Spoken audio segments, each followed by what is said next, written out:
But I do think that if we do not see any changes, that still works in the favor. The way that they worked around the map, the way that they were able to literally find every single hole, every single disadvantage that Team Heretics could have on their defense, the way that every single disadvantage also they managed to turn into their favor, freezing at the right times for Eternal Fire. Like, they showed me that they can actually pause for a second and allow their opponents to make a mistake.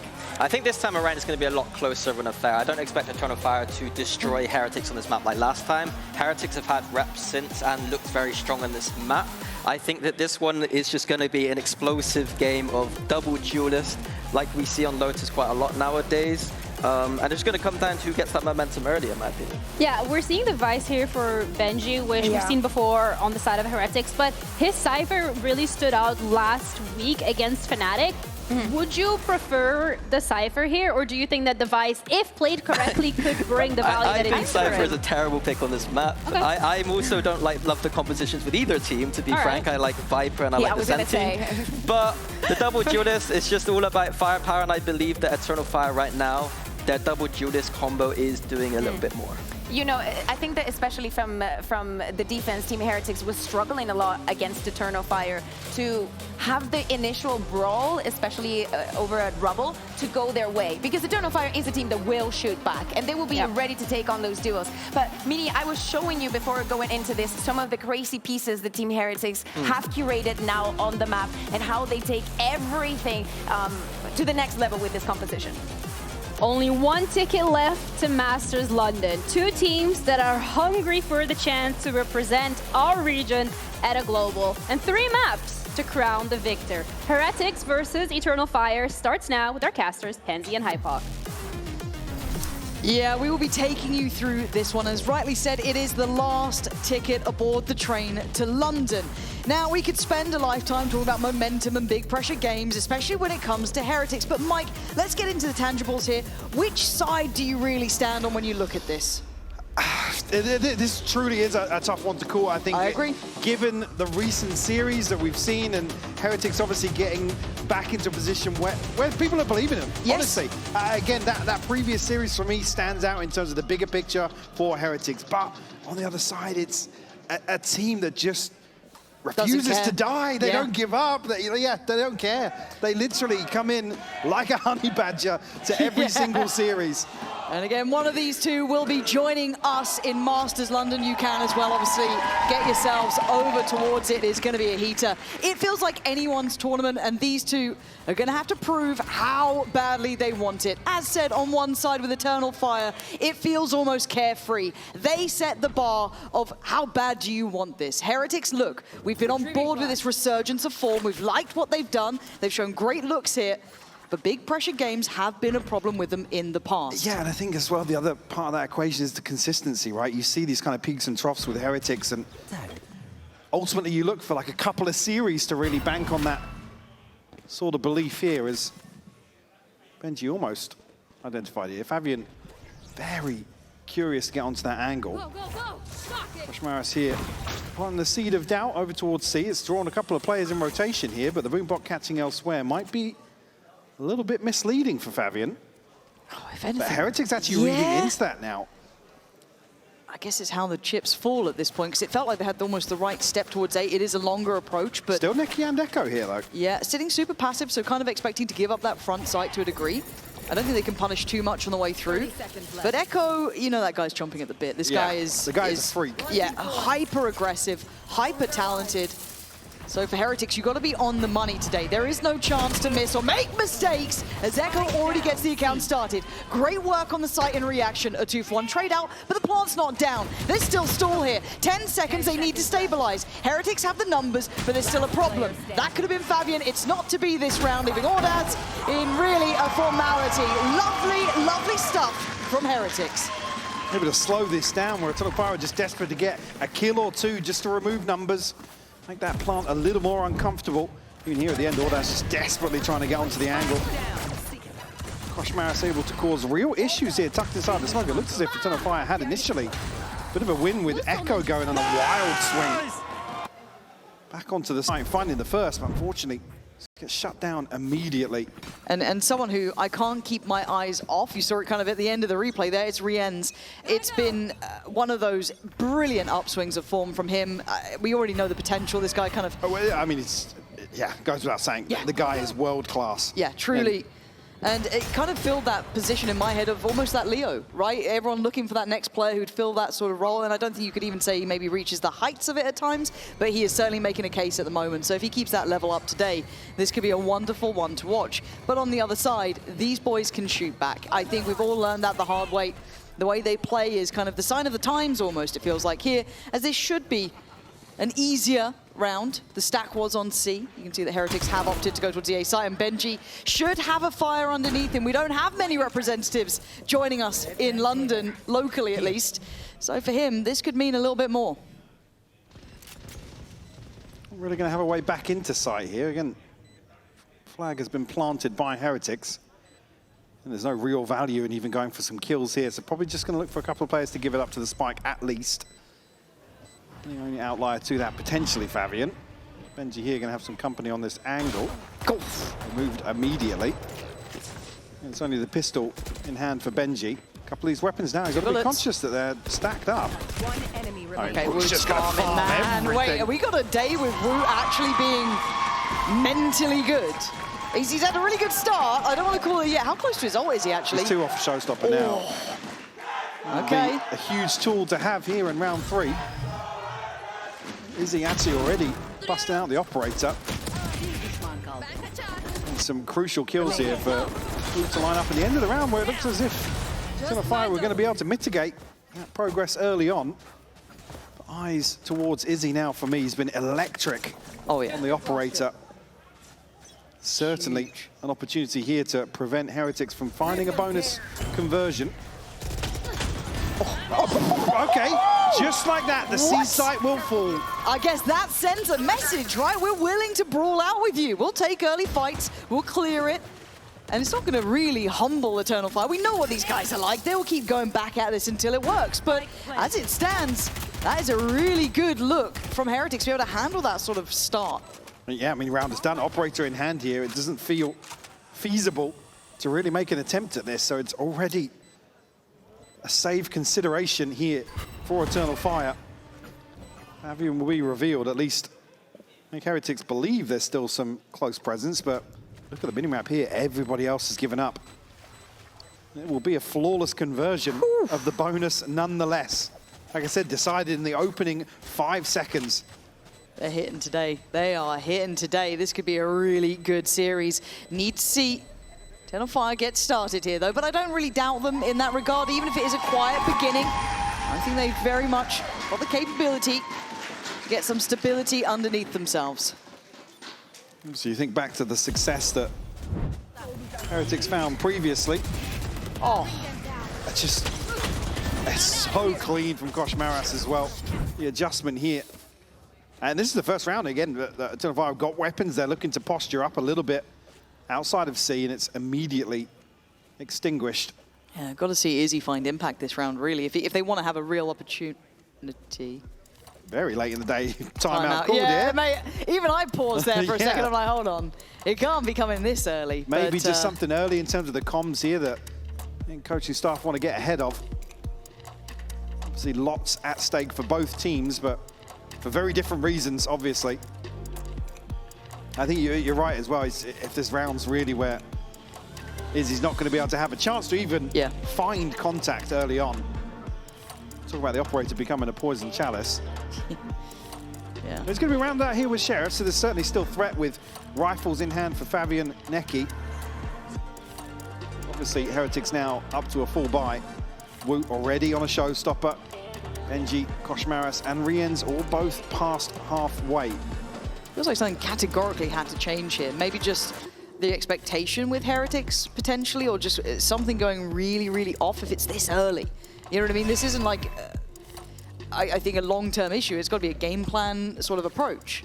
And just speaking game plan here, you see great comparison between these two teams. Obviously, Heretics, second fastest time to plant in EMEA at 50 seconds, in the #1 spot.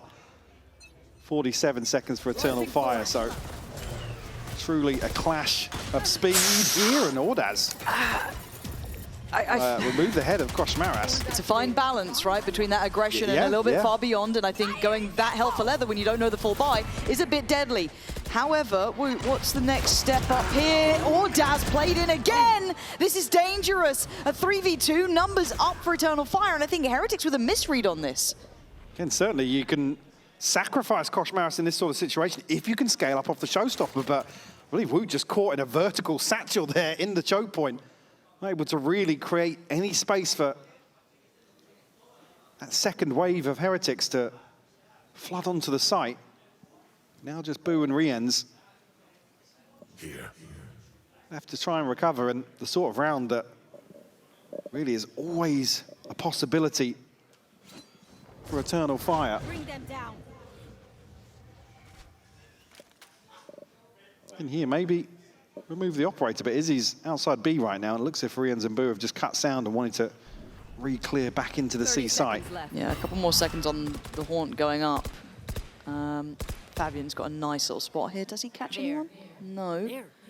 But he's got to know there's a chance and they're walking on this. It looks like Necky's waiting. Got to be careful. There it is. Beautiful from Fabian. And a real punish on what felt like a misread from Heretics there. Again, like I said, for me, this is Koshmaras falling absolutely fine. If you can get the showstopper into a position to pressure on the side. Unfortunately, this smoke causes so many issues, and it's the gap here. Like I said, Woot's caught in a weird vertical satchel with no forward momentum that really makes this difficult for Heretics to even capitalize on Koshmaras. Call it initial pressure. He's down so early. Recovery factor here from the Eternal Fire. Like I said, this is always a sort of round that's a possibility for them, right? Being slippery and causing threat here even on lesser guns. and I also got to say, if this is the adjustment just to not... Oh my god, that... Oh, Echo, you could be caught here. Yeah, you're not getting away. Caught on the play out. A little bit of a pace change coming from Heretics as well. Show earlier, A, play a little bit slower with a little bit of a misstep almost on that C site there. Pausing Woot, but what a position! Woot! The low sense not working for Ordaz as Woot bounds in on the site. This is going to be a bloody affair between these two, it feels like, but it's a 5v3. Fabian hoping at best to do some chip on the way out, but Rienz keeps most of his HP. And now, if they don't get a pick fast, you might want to wrap this one up. Luckily, we are not at PGL event right now, so no one giving away anything there. Good stuff. 5v3. Oh, Izzy. They're really looking for that pick, but I don't think they're going to get one now. Koshmaras will find Fabian with a spam. Just Izzy and Necky left now. Necky will find Boo. Maybe a couple of consolations, but can't hold on to the spray long enough. And Izzy at 30 HP, operator in hand. Heads for the hills. Woot already sitting at 9-1. Absolutely explosive start to map 1 here for him.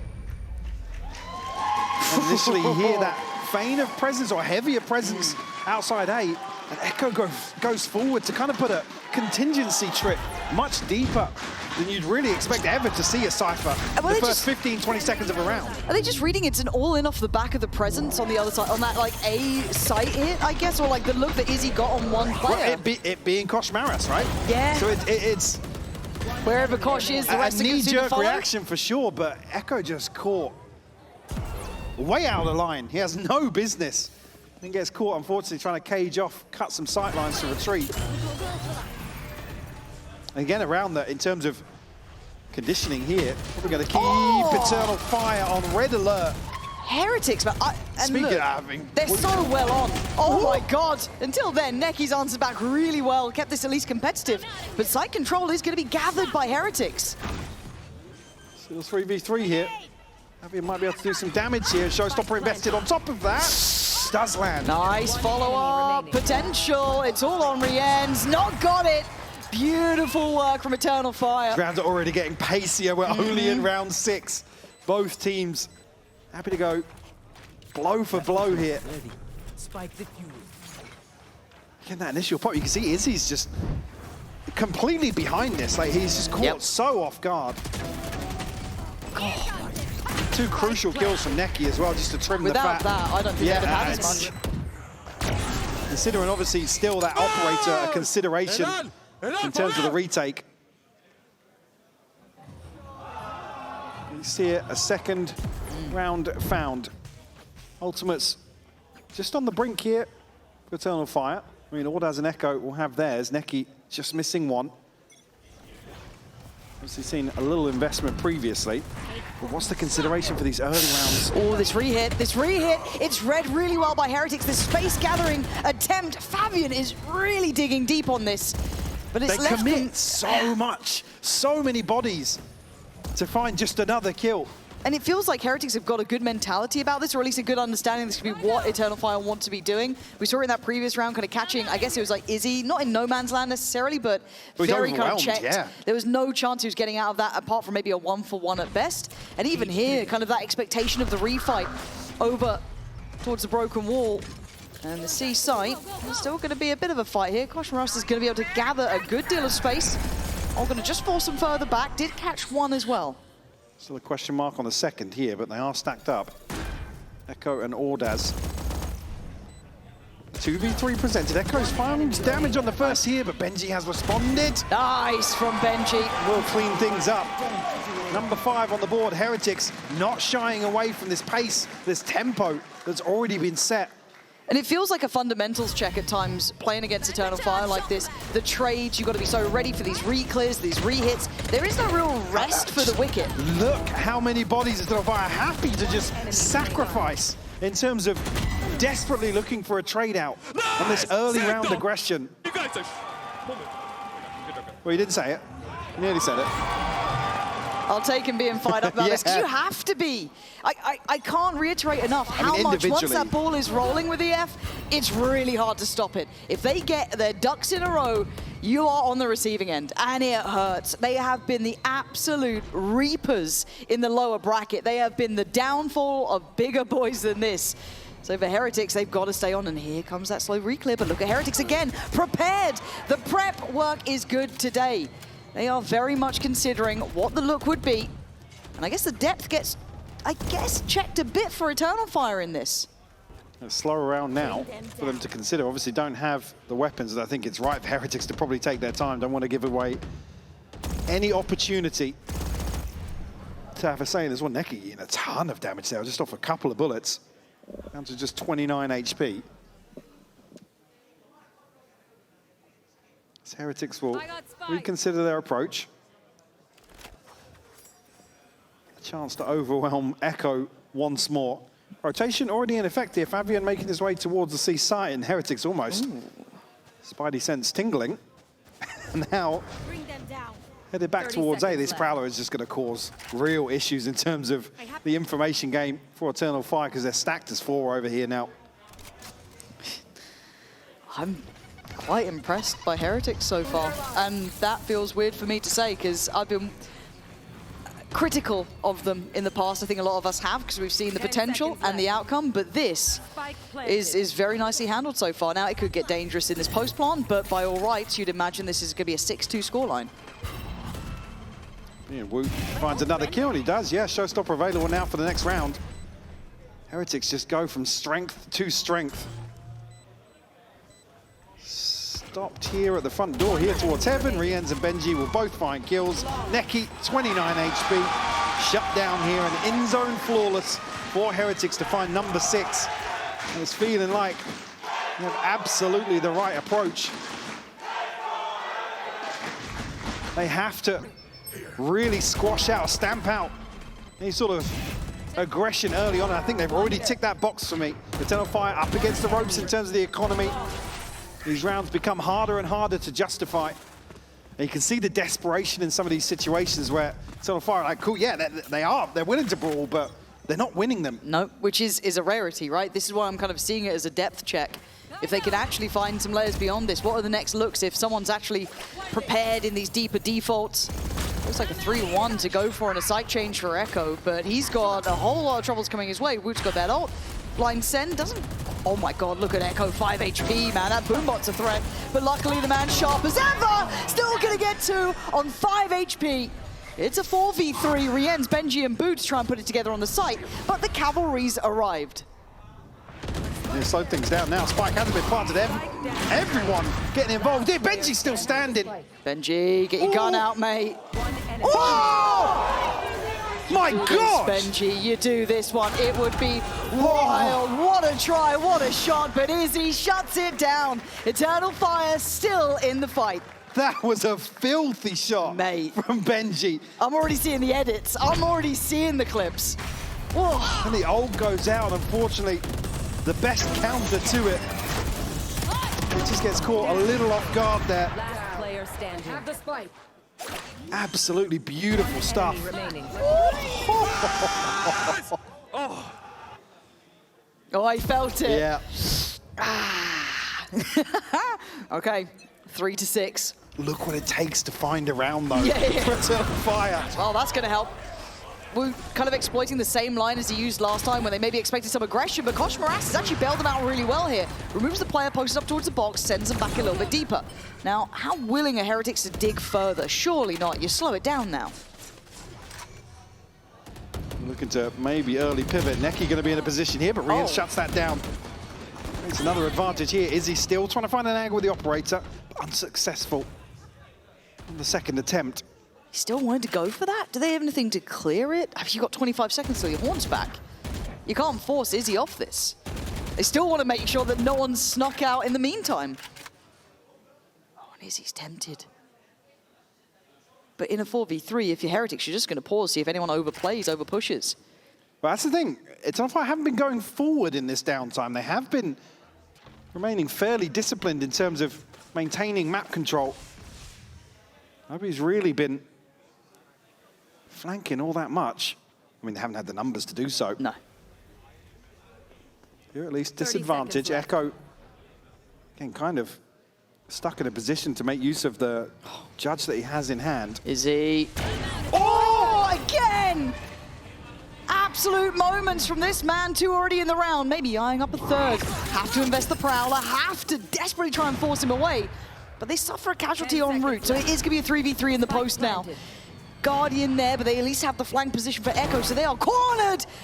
And a gift from the gods. I don't know how they saw that, it was just sheer luck, but by all rights, you take it when you get it. Rienz wants to get active, and they want to maybe isolate Echo. They try, and try as you might, it will not do the job needed. That was a brilliant round from Izzy. Get to be solo on site here and still be so willing to go forward on very risky angles. Beautiful catch on the first here. Nice. What a shot onto Wu. Oh. The second as well, Kosh Moras. One enemy remaining. Caught on the cross here, and Echo to clean up. Finds an upgrade to a Guardian. And makes them pay. Trailing by 2 now. Heretics already up to 6, have guaranteed at least an even half here.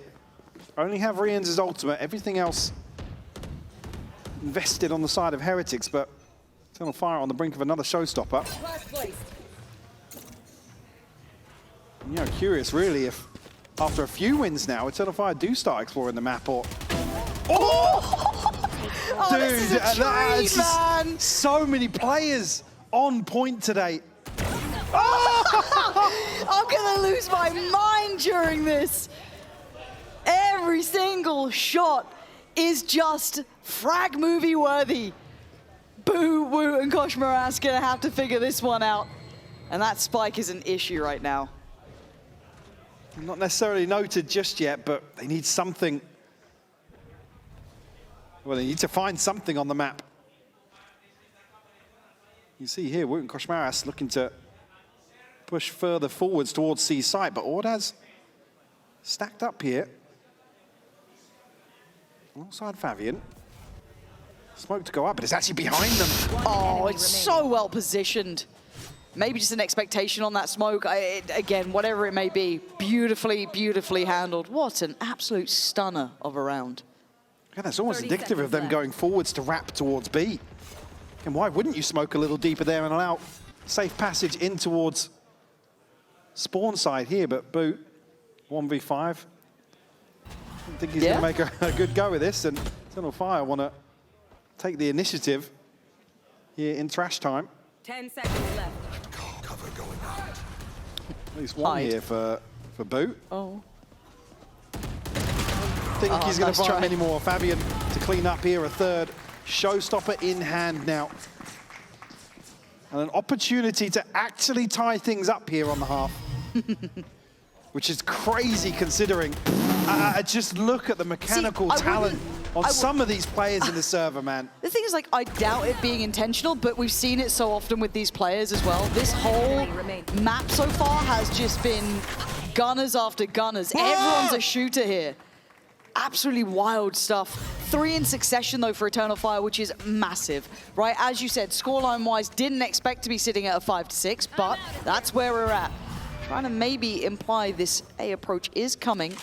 Deeper utility for Echo. Could keep him feeling secure in this. Oh, Fabian. Fabian. Hello, there's players. Oh my God, what a crucial kill from Wu. Yeah, he knows he's done well there. Just going to skip through towards the site, but is he? Gotta be careful. This one doesn't land. Wound has been a miracle here for Heretics. He's got himself a little more to work with. Oh, why not if you're feeling it? 4v3 though, that one's a miss. Neki still giving them an option. Trying to give them a chance. Benji. Benji! On for 2. Wants to keep a lead on the half. There's Ordaz. I mean, you're going to make a good attempt, but the trade's there. 5-7. Oh, it's just magic today on the server. An insane half of VALORANT, Lauren. Yeah. Absolutely a joy to watch. Yeah, and Heretics have had an absolute roller coaster of a stage 1. Here's Billy to take us through all of their ups and downs.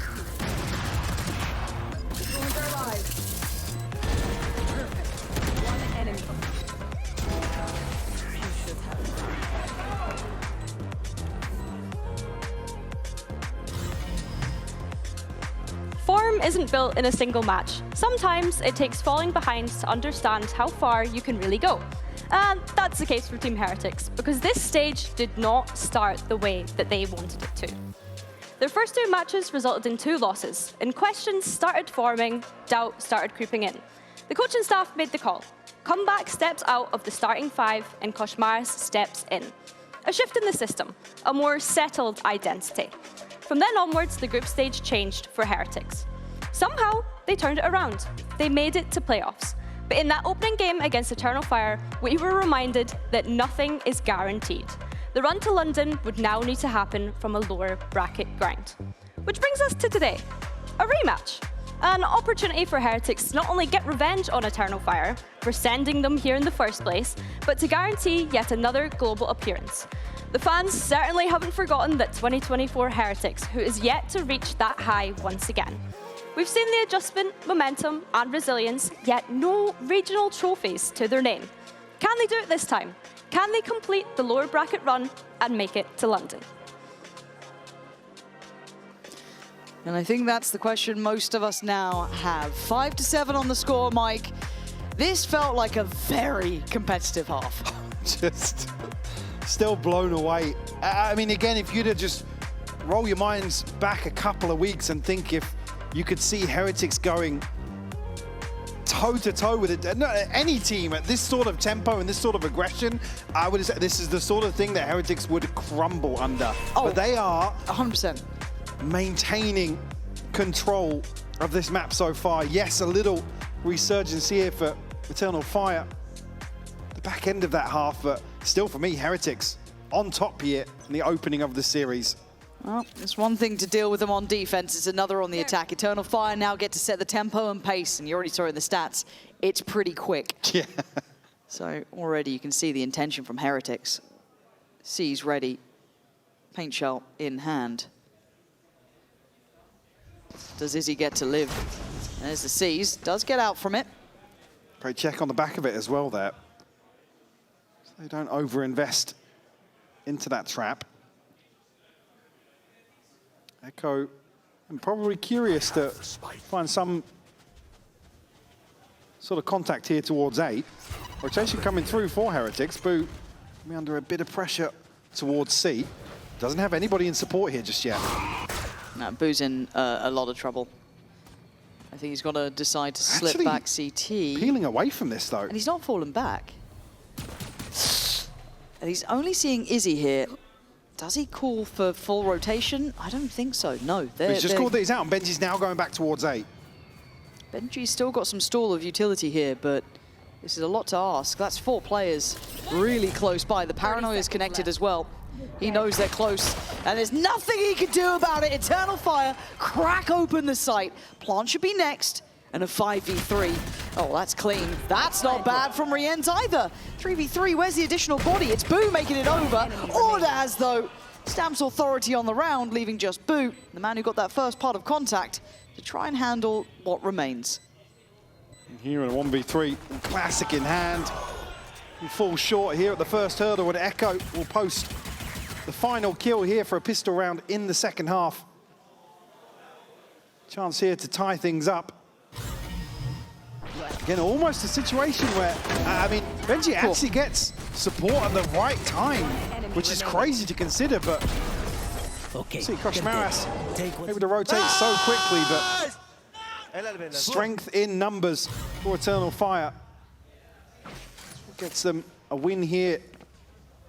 Kick off the second half. Scope in hand for Echo.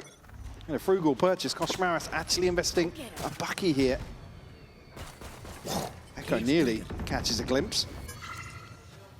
A player that was under a ton of pressure in that first half here, probably thankful to find some breathing space early on. Koshmaras, though, will punish his one.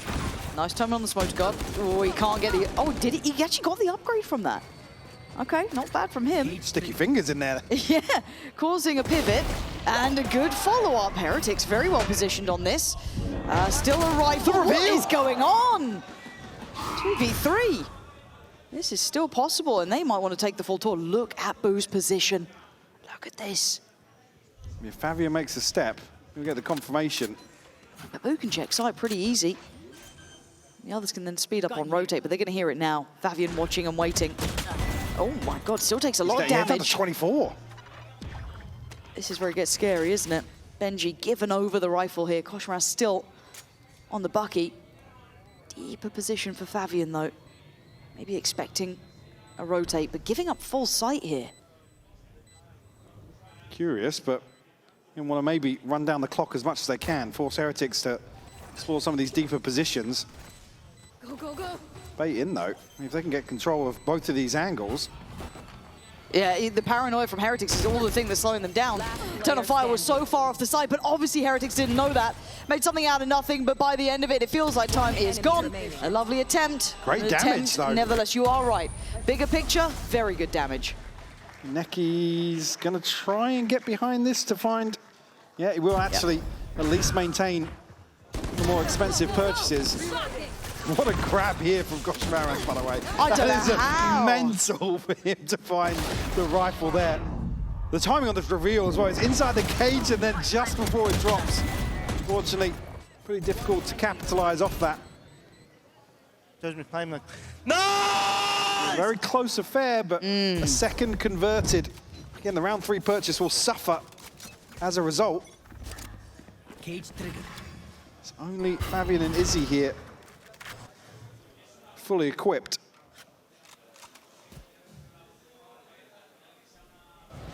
We'll have a wide open B site though. Heretics confident in terms of their ability to retake this space.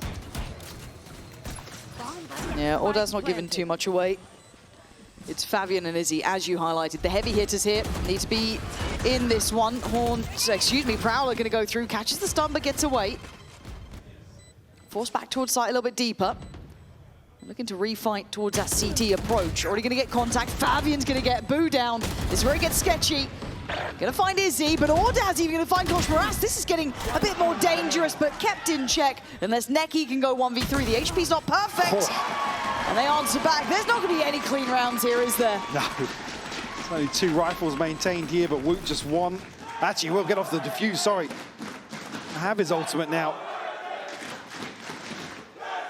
Chance for Heretics to maybe stabilize here. They can squash this out, considering that damage earlier on in the second round. Eternal Fire won't have much to bring into the follow-up here after a loss.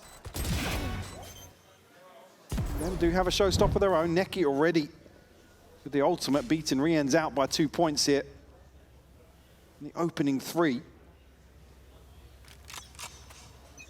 Looks as if maybe a little bit of aggression towards Echo's position.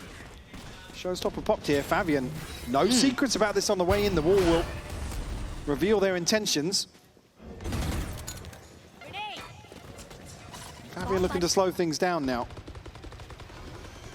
Yeah. Finally being planted here, and Benji will find Echo in transition. Yeah, I was kind of looking at Audas to maybe be the spoiler to this round, but I think he's already been maybe thought of as Woot. Where'd you send it? That should be a lock-in, it is, but Fabian and Izzy swing back twice as hard, leaving Benji and Boot to try and find the other players. The angle cleared, but the trade's there. Benji, this would need to be 4 kills for him. Gonna spot one. Understanding where the other is being toyed with. And it's costing him time. Precious seconds for Eternal Fire. Heretics, unfortunately, can't scale forwards off that initial pressure. You do find Echo at a crucial point in the round. It opens up possibilities, right? In terms of exploring other avenues. But Fabian, 2 beautiful kills from him. Izzy to almost seal the deal on this. Seal Benji's fate at least. A timeout to be called here by Heretics. The first of the series. Again, probably at a crucial time here. It's where probably things start slipping out of control in terms of Heretics overall on the map so far. Yeah, and something to kind of keep eyes on is the form of Benji in my mind. We've seen a resurgence in the last couple of key games. But you can see it has been a bit of an up and down from the man. He's certainly had his work cut out with the adjustments, with how the meta's shifted. But here today, for example, 16 to 10, already sitting towards top of the board. You can see he's getting into those clutches again, getting to those late rounds, some of the key things that made him one of those special players to keep your eye on. So good to see that return. But here, on the other side of the Eternal Fire, they are handling it. They're getting just enough done. Yes, it's 1v1s. Yes, it's down to 1v2s. But they are getting across the line. We reset here in terms of the finances. A tricky one for Heretics to fight back into, and a chance for Eternal Fire to actually go one ahead. I'll show them. Gotta keep things in check here. With the litmus test of Eternal Fire's resilience to get back on top in this opening map. Schmaris going forwards will take a little bit of damage, but happy to cross over. Should probably have spotted the second player off the back of that as well. Schmaris in a ton of trouble. I mean, he's soaked a lot of damage considering he's a man with a classic on a corner. A ton of util as well. Yeah, he's done the best he could there. He's drawn a lot out of them for that first step. But again, you look at the weaponry. And an ult. Okay, yeah, I mean, they're getting a lot out of Eternal Fire, but I don't think you're going to get much more beyond that. That's how desperate they are to probably find the round they've been looking for. Fabian already past halfway towards a showstopper. See with the plant to boot here, Izzy goes forwards. Shut down here, traded out by Riens. Can't really springboard forward off that. Be in a position to clean up and clean on the first, but Riens again. It's giving it a go. Nice try, but there's the lead. Eternal Fire, that attacking side, it suits them to a T.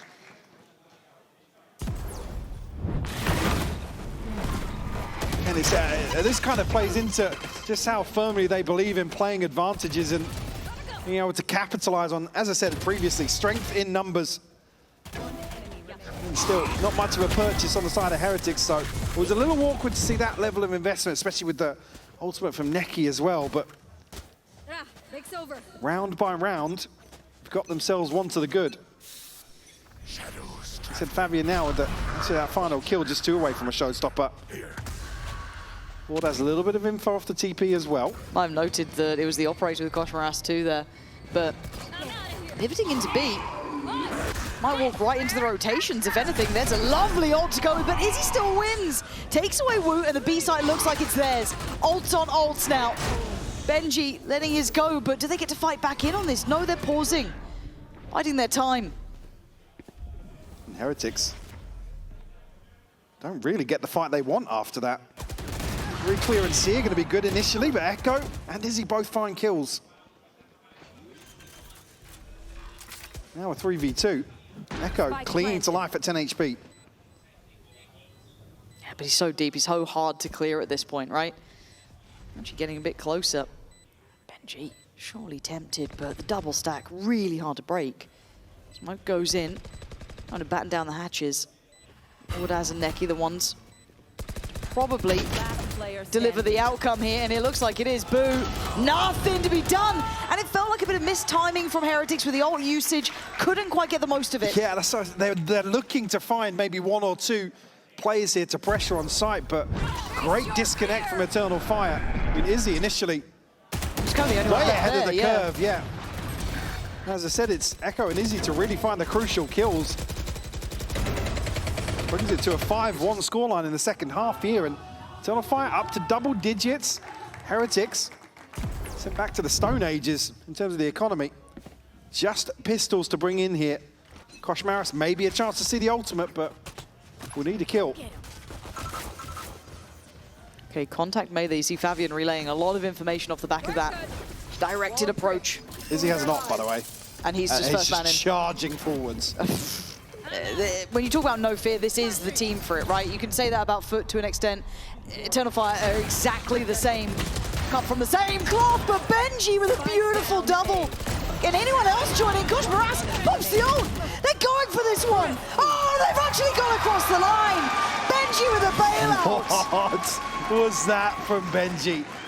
No right to be doing that. It just digs his heels in over towards the back of sight.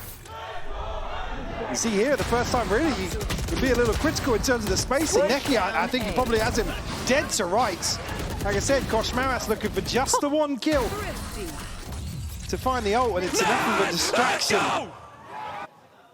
Damn, he's fired up today. Yeah, he is. Look, I can't keep hitting the same old narrative about it, but look, yeah, how bad do you want this, man? That is a gorgeous little tether there, but couldn't make the full usage of it, or as able to slip away. But you can see there is a break in the buy almost, right? That Sheriff with Neki, how close these rounds have been. Operator's still there with Izzy, and he's on it. Oh, but Koshmaris outdoes him this time. Look how bold that swing is from Izzy. Punished here and will slow down at least the early round. Fabian, position here to get actually onto a deadly angle. Boo comes back in towards that space, but will bait out the wall. Will draw the eyes of Boot.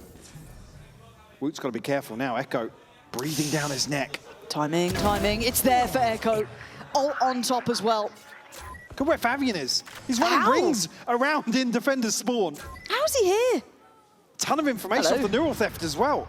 Oh, Koshmaris is dead. He might be knifed. He's going to knife him. Oh. Okay, discipline from Eternal Fire. That's wild, but, you know, max headroom a little too low there for him. 3v3, however, good trade from Boo. Not going to let it get out of check just yet. 2v2, this is not secure from either side. Neki is going to be posted on this, though. Quite disconnected, but you're leaving it in the hands of Echo. Incredibly capable. What's the timing on the smokes here for Boo? Yep. Cut their sight line, sent over towards trees, so still a real issue here with the operator, and Neki will find re-ends. Feels as though that might be checkmate. Boo could make the TP, but... It's an awkward buy after this as well, with one round in between here. Neki will find it, seal the deal, number 11 posted. One away from a showstopper, but almost a little uncomfortable here. How did Fabian get there, by the way? Did you, It just disrespected the wall. Again, the stars aligned for him in terms of the timing to get past Boo. He said just runs away with the space he's able to find. Heretics getting an absolute battering here in this second half. Like I said, now the financial woes continue. Almost looking at conceding number 12 here.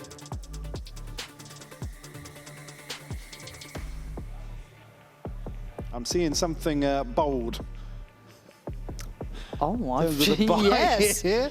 Well, I won't spoil it just yet, but one away from a showstopper for Woot, certainly something that could flip this on its head. But the rest of the purchase not going to be there. Izzy still looking ferocious with his attack side up. Yep. In terms of getting onto early angles. I mean, sliding onto the A site previously. Ridiculous. all the way up towards stairs.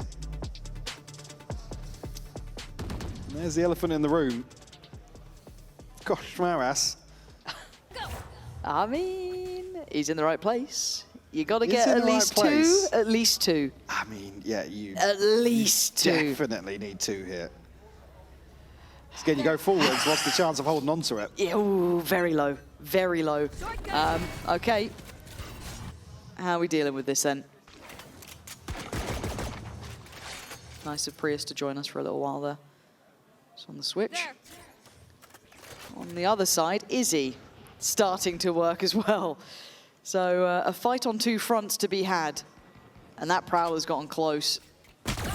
And, oh, Izzy not with the perfect shot, but he's going to get contact. Does this encourage this approach? Kosh Maras has not fired yet. Still yet to be noted, you're right. Echo's going to be the first one on the chopping block. Still conscious of this angle, but they're reading into this as probably a lesser buy. And that could have been a double. It definitely could have been. He's still alive. They want to try and gap close on it fast, or at least they were considering it, but they're going to skip past. Look towards the A side, get the plant, potentially get that time on their side. Try and nullify these threats. That operator in a post plant just kind of loses some of its steam. And actually a late reconsideration of the plant. Spike planted. Izzy on a very deep angle here. Surely Izzy's on for this. Be surprising if he isn't. Got to be focused to hell on this corner. The second it turns blue, it's going to be red in the feed. Kosh Maras goes down, and it's simple stuff so far. Benji, he's picked up the operator and trying to play it forward, doing what he can to change the tides. But it's Boo left in a 1v3. And Eternal Fire have found everything they needed to make it through this situation. And I think Boo really needs to try and just get that operator out of there. TP's away. For a moment there, it looked like Fabian was going to satchel up. I was scared. I was scared. All good. Yeah, all good, yeah. All good. Not a problem. I mean, just watching him play, I see the first split second of what happens. I'm like, he's satcheling up. Izzy. Okay, Izzy went on the hunt then, did get caught by Boo. They switched out, so I think the operator's still in hand. I think Ordaz took that up. Izzy was the one to push, so Izzy goes down, but it's fine. The operator's saved on their side and adds it on Heretics. The bigger point here is it's 12 to Eternal Fire to the 9 of Heretics.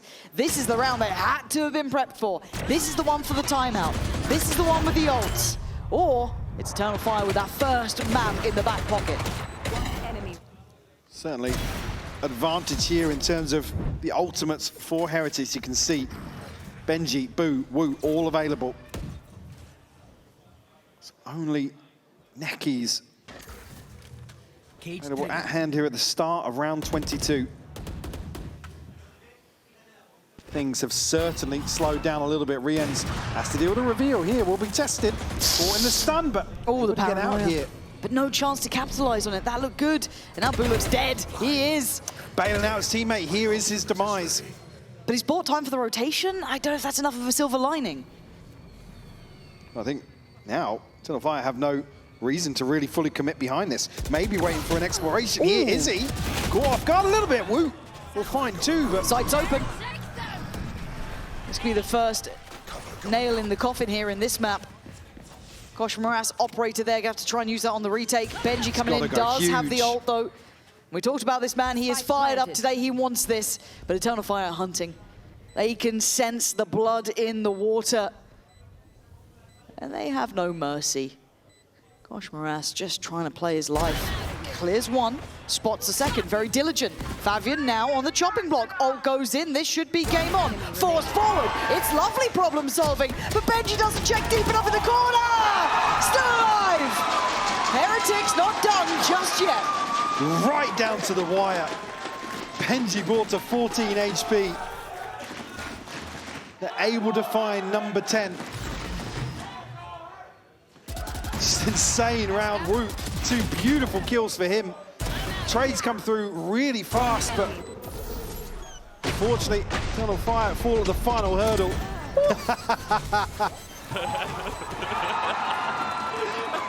Neki almost considering the knife in a situation there. Feels like it would have been wild, man. Of course. It would have been wild.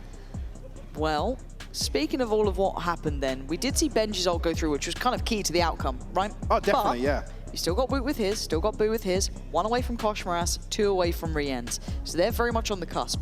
And on the flip side, for Eternal Fire, these rounds haven't been super comfortable. They've been costly at times. We've seen that. Yes, they've gone across the line, Uncomfortable as well in terms of pacing, because you can see there's been this forced sort of shift in tempo. Eternal Fire certainly taking their time in terms of decisions early on. Haven't seen Izzy as rampant as some of the earlier rounds for sure. Lots to consider here in terms of the buy. What's your favourite song? This is one of my favourites. Untitled, of course. 12 to 10.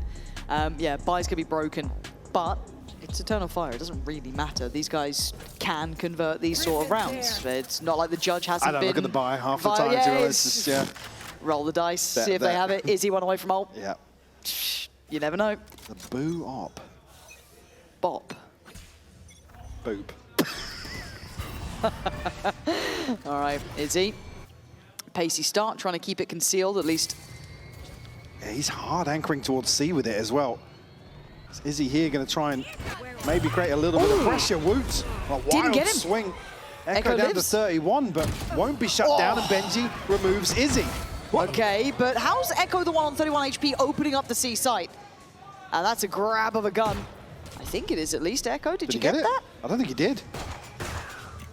Well, they're all coming over this side now. Woot is here, joined by Rienz. Clean.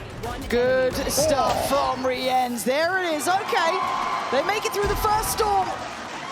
But now, is it over in regulation? Or do we go OT? Get yourself locked in on this one. This is qualifiers. This is the last ticket to London. Of course there could be OT in map 1. Of course it's 12 to 11 here. And the buy is back in place with Eternal Fire. And they've got big ults to play with. Big ultimates to invest here. Good job. You Take still up, have take up. Let's Rienz go, and Boo boys. on the Come other on. side. Koshmaras just missing one more point. I mean, absolute bloodbath here in 24, potentially. I didn't like the bot before. I don't know if I'm going to like it again. Caught somewhat asleep at the wheel in the previous. There. Benji getting He's forced so checked deep on. onto the site here as well. Has to concede all this space. It will call in the rotation here. Rienz at least sends out a probe. It will catch. See, Boo's on a much more passive angle, but needs this first one. Can he get away from the showstopper? He's trying, and I mean, luckily enough for Heretics, actually, he sends it towards CT for Fabian. And now Koshmaras, the position. Oh, outdone by Fabian. And then the burst on CT clears Benji. It's a beautiful pressure play from Eternal Fire. That is so damn good. 13-11. It's just insane, Lauren, to see how quickly they're able to flip the switch on some of these rounds. Rip this one away from Heretics and take a 13-11 here on Lotus. And then it will also make them play the map better, in my opinion. Fracture is all about pushing out, and that would make them push out a lot more. We have the agent select coming up, and with it, we're seeing again double duelists for both these teams. Nothing crazy. I mean, dare I say, literally mirror comps. Yes, yay! I'm so excited. I mean, it is important because Easy is going on the Neon away from the Waylay. They put also Fabian on the other duelist, which I think is just working for them so well. I don't know what they were trying to change, something that was bringing them so much success. And it's not the Phoenix, the Rays, but after watching that one, there's nothing I can complain about here. I think once again we're going to see the Neon Razes going up against each other, and on this map it's going to be beautiful. I think for Eternal Fire though, it's just all about making sure that they are giving aggression on Fracture like they can on other maps. Like, Fracture is all about that. Yeah, can they bring that aggression? We'll find out as we're ready to head into our second map of the series. This is Heretics' chance to equalize things as a ticket to London is up for grabs. Heading over to our map with our casters, Fancy and Hypop. Well, the reality should be setting in here in my mind. If you are Heretics, you're now one map away from losing out on your opportunity to make it to London. Now, we've already seen that Benji's fired up, you know, the coaching staff as well would certainly be wanting this on a personal level. Eternal Fire do not care. It's another game, another name in the server, and that first international in their minds. Absolutely, and Eternal Fire able to claw their way back into that first map. Got to be feeling pretty good about themselves now. You're looking like a slight adjustment, a fresher look here towards Fracture. We'll be continuing with the trend that is as expected for them. Obviously starting here, Benji gets a little bit of info. Actually, priority sent towards Dish here, and elsewhere, Heretics looking to go forwards out of main. 2 players to potentially catch here, Echo and Ordaz. Yeah, but do you catch them off guard? They are so damn sharp right now. Yes, you do. Ordaz down on 11. He still gets the second. Still drags Koshmaras to the grave. Izzy with very heads-up work here, taking early space towards A main, facilitating a safe plant. If they read this space into spawn, Fabian actually just shifting his focus there. Rien's give away some info here in terms of steps, but faking it. Wow. That comes back in. Okay, gonna at least note it's only one. Could be someone on the corner joining him, which there is now, but he's drawn 2 players here, but he can't just land the shots. It's just not working out for him. Little frenzy switch up should... I mean, it should be pretty telling how many players are there. And it doesn't really seem to matter as Fabian's connected a beautiful shot. And Rien's, well, this is going to be incredibly hard for him to work back in on. Yeah, very proactive in the post plant there as well for Eternal Fire. Certainly. Like I said, if they read that space in towards spawn, but Fabian actually makes the right decision here in terms of clearing out the space elsewhere. The fact that Ordaz finds the second kill here, well, not his second, but the second of this engagement, was Koshmaras absolutely crucial. Just at the right time, because that's the big win condition here for Heretics, is pressure in towards that backline, removing some of the opportunities. Again, they don't know, the Eternal Fire don't know that they have that space just yet. A pistol round posted here at least. Only classics. Heretics, is he going forward with a scope here? To maybe farm up on this round 2. It's only Benji over towards the other side of the map. Shorty in hand for him. You see that purchase come through, actually. Yes, he's going to tuck himself up into tower. Yeah, I don't think we'll be seeing too much movement from him. They are heading this way. Izzy, however, does get Rien, so does that reignite any interest? I'm not sure. As it stands, bit of a rotation from Boo, but by all rights, they have the tools to be able to clear this out. They shouldn't. I have the spike. They shouldn't. I don't want to see anybody go towards tower, to be honest. Fabian probably just looking for this second orb. You can already see the progress made. And 1 kill, and he's going to get himself up to just missing. Sorry, 1 kill on the board, and the second orb. Get himself very close towards a showstopper already. Yeah. Just making sure everyone's together. Smoke a little too late, just going to be behind the initial players. Koshmaras takes a shot in the dark, doesn't quite work out, and it's simple. Until then, it is simple. Yeah, Echo going to make his position known, but by all rights, Fabian going to have ult, and they'll be happy enough with this one. Yeah, getting off the plant here for round 3, absolutely huge. Again, certainly an opportunity on Fracture to do just that in terms of that first ult cycle in particular. 30 seconds left. That's a big one to find here, being the showstopper. Nice. Okay, time for a Good break. stuff. All right. This is where it gets a bit more interesting, the bonus. Pretty flush. Light shield's majority, but Very flush. not much to be really concerned about on the other side. No one operating. I mean, you look at, the inventory, and then you have the showstopper on top. Yeah. This is a massive opportunity. Big old stack, though, from Heretics. 4-1 again. They keep running this. And for Fabian, it's a target-rich environment. I don't think he knows it. Now he certainly will, as they're going to be able to see that there's more here. Do they Great continue turn. forwards? Boo. Yeah, but is he then? He's going to find more and more. Woot and Boo fall. And it's a 3v2. Rien's, yes, maybe ahead of expectation, but still checked on Ordaz. So hot to this. They figured this out so quick. Benji now 1v3. Izzy will be the easy target. Just to get over that first hurdle, and he won't. Izzy shuts it down. A 3K to convert the bonus here. Eternal Fire.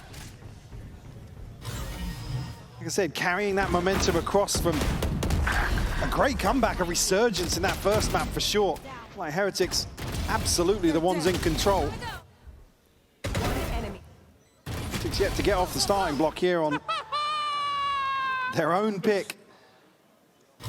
The last thing you want to do is give them the opportunity to give it on stage as well. The remix. The one thing that I've seen recently as well, a lot of the Turkish teams doing, they're just like stand up, point and laugh, and it would tilt me off the face of the earth. I'm here desperate to qualify, you know, hometown event for me, etc. The upgrade from Epiglan, a UK event. And you've got basically the Epiglan treatment, actually, just standing up and laughing. Yeah. Welcome back. This is Counter-Strike Source at its finest, basically, at this point. The mental warfare is out and about. At this junction, though, it's a very early timeout for Heretics. You know, this is when you've got to really switch on. I don't think those 4-1s were particularly working.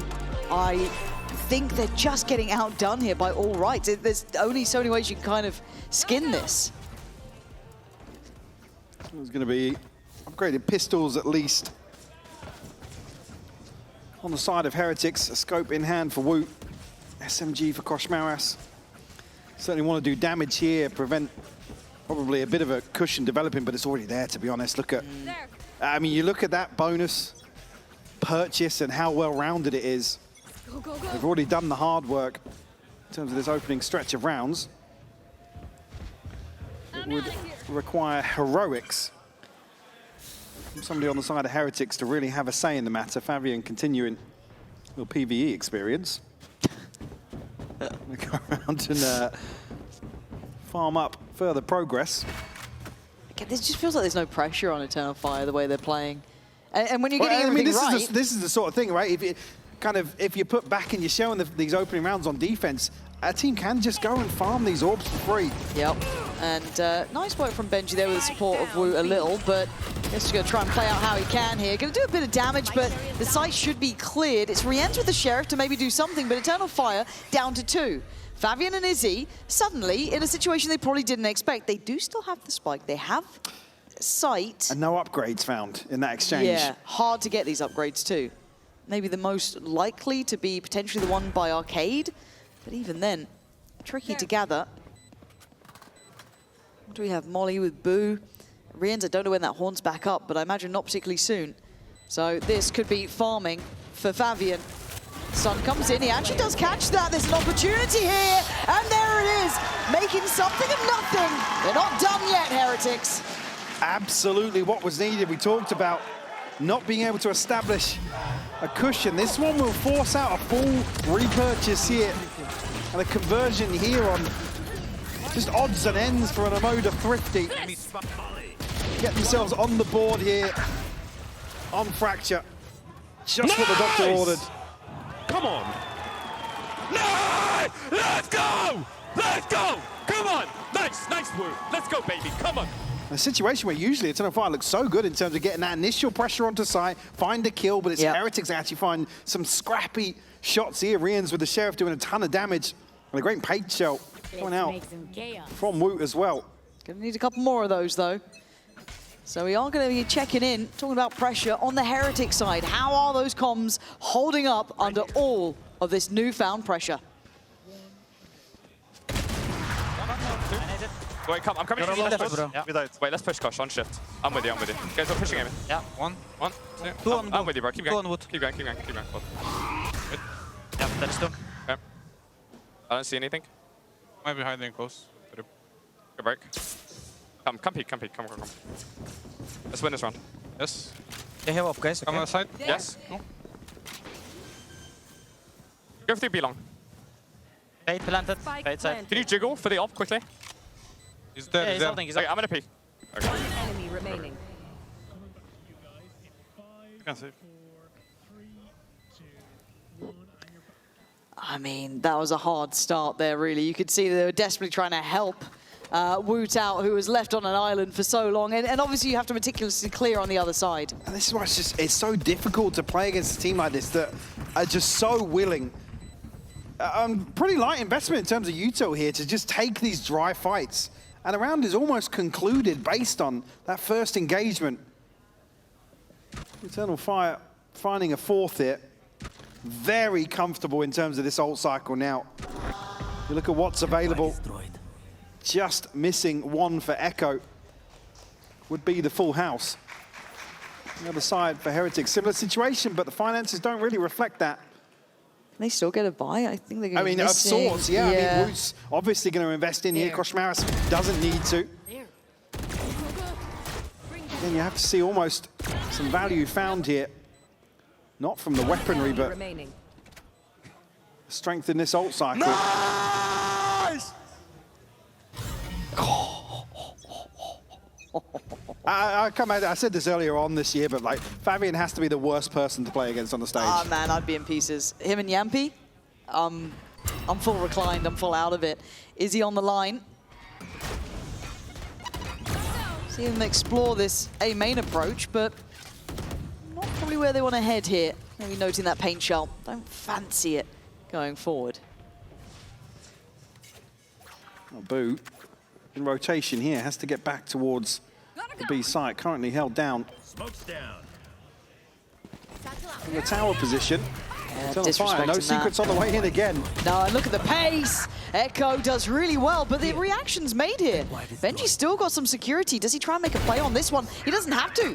Maybe unawares it wasn't smoked. Opportunities beckoning. Boom. Heretics. Massive 3K from him to bail out the site hold.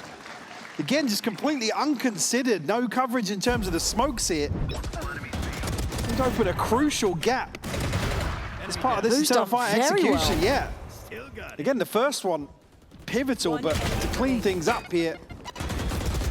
The paint shell sent in a little lazy here between Fabian and Ordaz.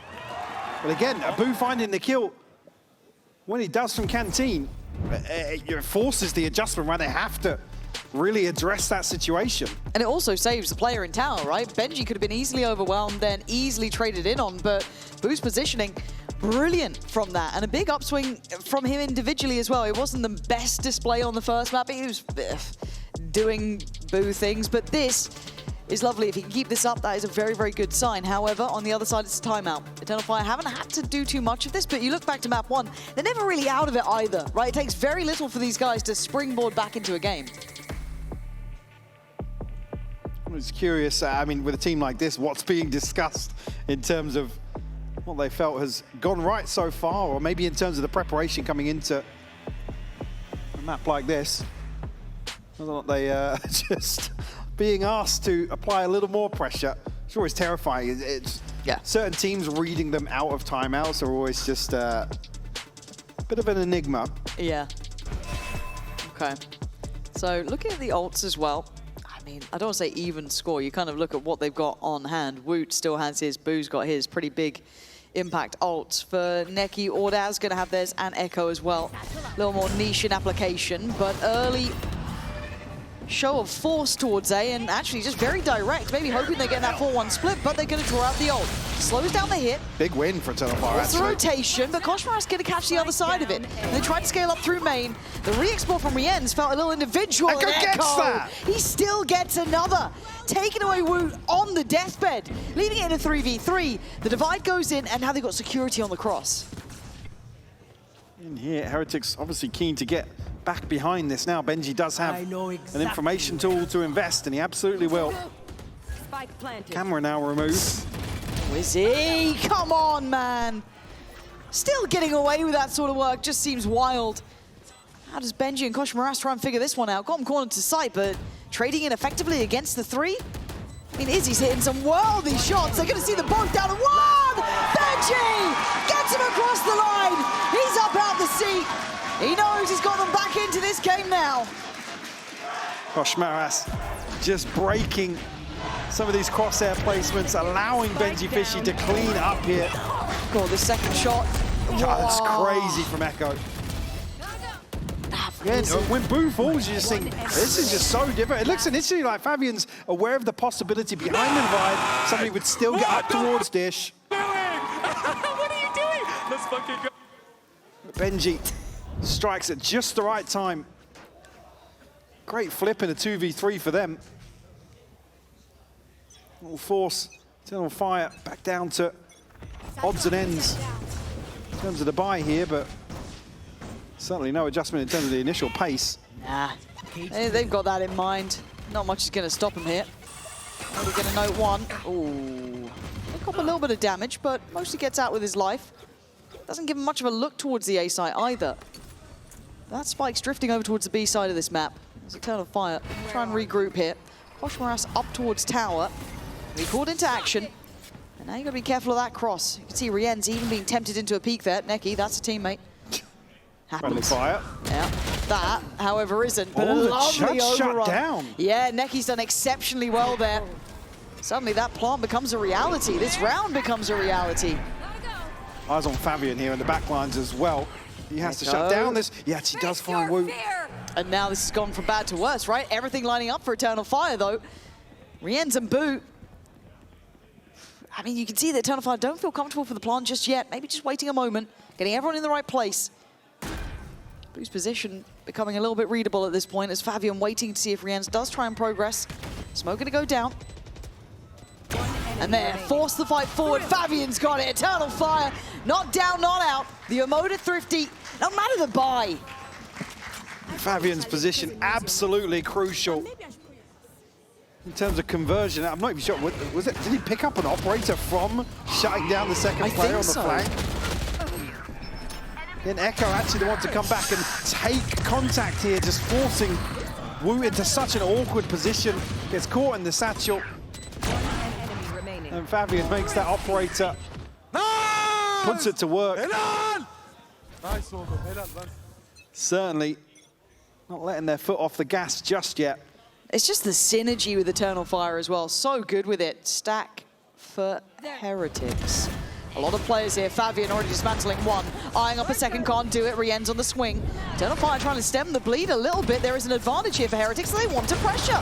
Moving further in advance. That might be their mistake. It might be their downfall now. Neki on an island, gonna fall. But is he in the back lines? Gonna pry away. Still peeking it! He's still going! Is he? Never gonna back down! As Benji might be forced to surrender, you're not going to expect this. Echo with a knife to the back, basically, at this point. What a round from Izzy. One of those situations where it's like some operator guys just like overwhelm, get onto him, force him to retreat, create a little bit of discomfort, but there's none of that for Izzy. He loves it. It's just insane to see him in some of these situations. God. Beautiful stuff. So, by all rights, in any other situation, any other team, I wouldn't even mind it. It's the right decision. Again, the reposition here, being on the neon, able to slip off that deeper angle. And just like that, heavy stack dismantled. And Heretics certainly humbled in terms of the finances here. They're starting to get a bit fired up. A couple of these rounds. Squashed out here by two in succession. Fabian, one away from another showstopper. It's getting the amount of value he's able to find in terms of the downtime here. The amount of pressure that creates as well with a team that's willing to play like this. Well, you speak about that even bigger picture. You've got Izzy just popping off like that, 2 big kills, you're stacked in the right place. If you're Heretics, you're feeling like you're on for something, and then you're going to be broken financially off the back too. Right, this could be like a mental tilter for them. This is a very hard one to recover from unless they convert this round, which I don't put the same amount of credit to them, but you can see they're buying a little around it. They're not quite They want to do some damage. Yeah. Again, I mean, with Fabian down on no credits, I mean, Orda should really be cycling a rifle across there, but that would protect the full buyer to follow. We'll have to see what Ordas ends up with. Camera taken out. Initial pressure here. Again, it's Heretics. Commander's timeout just tucked in. Last time it was, what, Benji and Wu? I think you were able to do something about it, but... Oh, no. That's a problem. That is a problem. Izzy with a freebie. And now the issues are going to compound. Fabian's there so fast. There was the neon for a second, it's not. Koshmaras, though, okay, able to hold to tower. I don't think you're going to be able to hold much more unless he does something wild here. Yeah, not going to work out. Fabian just on the case so fast. It's like the Terminator, just swinging onto these angles. No respect for any sort of threat in terms of the upgrades on this lighter buy from Heretics. We'll get the showstopper available. Doesn't take a single point of damage in that exchange. Boo, unfortunately, I won't bank on him finding the constellation, especially here dealing with a reveal. Going to be revealed, but find the first at least. Neki shut down. More for me. Yeah, how dare you down. But at 7-3, the scoreline's starting to look bleak for Heretics. You're going to have a couple rounds from Eternal Fire. They'll always have like an individual pop-up anyway, right? There'll be one round in the second half, so you need buffer. You can't afford going down any further. There's a buyback in place. Because the thing is as well, Fracture just enables stupidness on the defense. In terms of proactivity, you can get so weird with some of the set pieces. Absolutely. Well, it looks direct. We've got Fabian with that showstopper if needed. And last time it worked out well, but it's Izzy already going to find Kosh Moras. He's going to open up the account, and there we go. It is Pacey from the get-go. Izzy is just unrelenting. The only strike back coming in the form of Woot and Boo. But the sight in exchange is a valuable trail that they will take. It's just 120 on the clock. They're able to find 3 kills and the plant. Heretics just have to bow down. 2 versus 3 though, converted previously. It's Benji and Boo this time around. Launching smoke. 1 kill will give him an ult. Trying to add a little deception and maybe pull away Izzy from the angle, but it won't take long, and Neki is there. Safety in numbers at 8-3. Eternal Fire just kicking up a gear. Certainly leaning into the amount of pressure they've put onto Heretics now. And it will be a broken bye in round 12 here. Izzy, this adjustment is just beautiful. Like I said, these rounds just are decided by a kill or two, or even just an angle, forcing somebody off an angle and allowing Eternal Fire to scale up so quickly. And it throws off some of these protocols, right? In terms of defending, you kind of have to wing it in a lot of these situations, which is where things like the pressure, momentum, they become massive factors. Big investment here, maybe to catch a heavy stack. It doesn't amount to anything. Okay, that'll certainly help. I have the spike. Bring them down. Already looking at a 5v4. Plant going to come in, and we are looking at Woot trying to set things up. You're sitting around waiting for people to we need to make sure this is not going out to stream just very quickly. I'm going to talk really loudly to make sure it's not. Neki there is going to be the one to find Kosh Moras. Eternal Fire. Oh, it's Neki all day long. It doesn't matter which player it is, be it Izzy, be it Fabian, be it any of them. They are doing wonders right now. Benji and Rienz, time to do anything you can. Dig deep enough. Neki is devastating. Rienz in a 1v3. They want to give him the ace. He's got it. To seal the deal on a 9-3 half. Absolutely insane performance coming out of Eternal Fire, Lauren. Oh, they are a cut above the rest. We are going to be handing it down to an interview with a Team Heretics fan.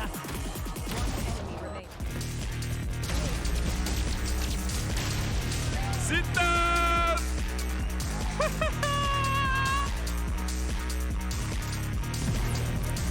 I do have a Team Heretics fan with me. Max here. How stressed are you right now seeing the condition the boys are in? Yeah, very stressed, but I think they will come back, I believe.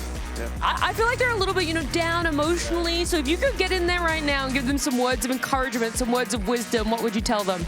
I would tell them to play together and believe in each other, and I think they can come back. Okay. Yeah. How long have you been a fan of Heretics for? Since I think 1.5 years. Yeah. Yeah. And I do have to ask, because you are wearing matching hats, is Benji your favorite player? Yes, I'm a Benji Fishy fan since he's playing Fortnite back in the days. I like Benji, yeah. There you go, Benji, my goat there. You've given them the words of wisdom and everything. So you believe in the 9-3 curse. You think that they're going to be able to turn this around and close out the next map as well. What exactly do they need to do? I think they need to just play together and believe in each other, and that's it. I think. Yeah. Max, thank you so much for joining me. We'll see if they're able to do that, have a bit more belief in themselves as we head on back to our casters and see how map 2 eventuates. Eventuates? Come on, man. He's about to amalgamate here in the second half. Not bringing out the big words. Damn. All right. She's eating the thought.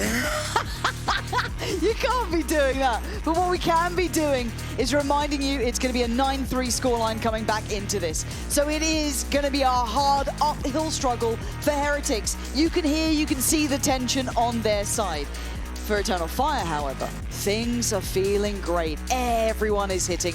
Everyone is online. It's so impressive to watch them operate at this level and make it look consistent as well, to make it look sustainable. Heretics, unfortunately, not having much of a say in that first half, really being dictated to here on Fracture. Their pick, need I remind you. And we're going to take a quick look in here with Eternal Fire's comms here in round 1. Dişlere bir yeme daha. Main koşuyor, main koşuyor. Bana be. Koşuyorum ben, full oldum Dışarıdan vuracağım, dışarıdan vuracağım. Dog atacağım. İki daha bir can.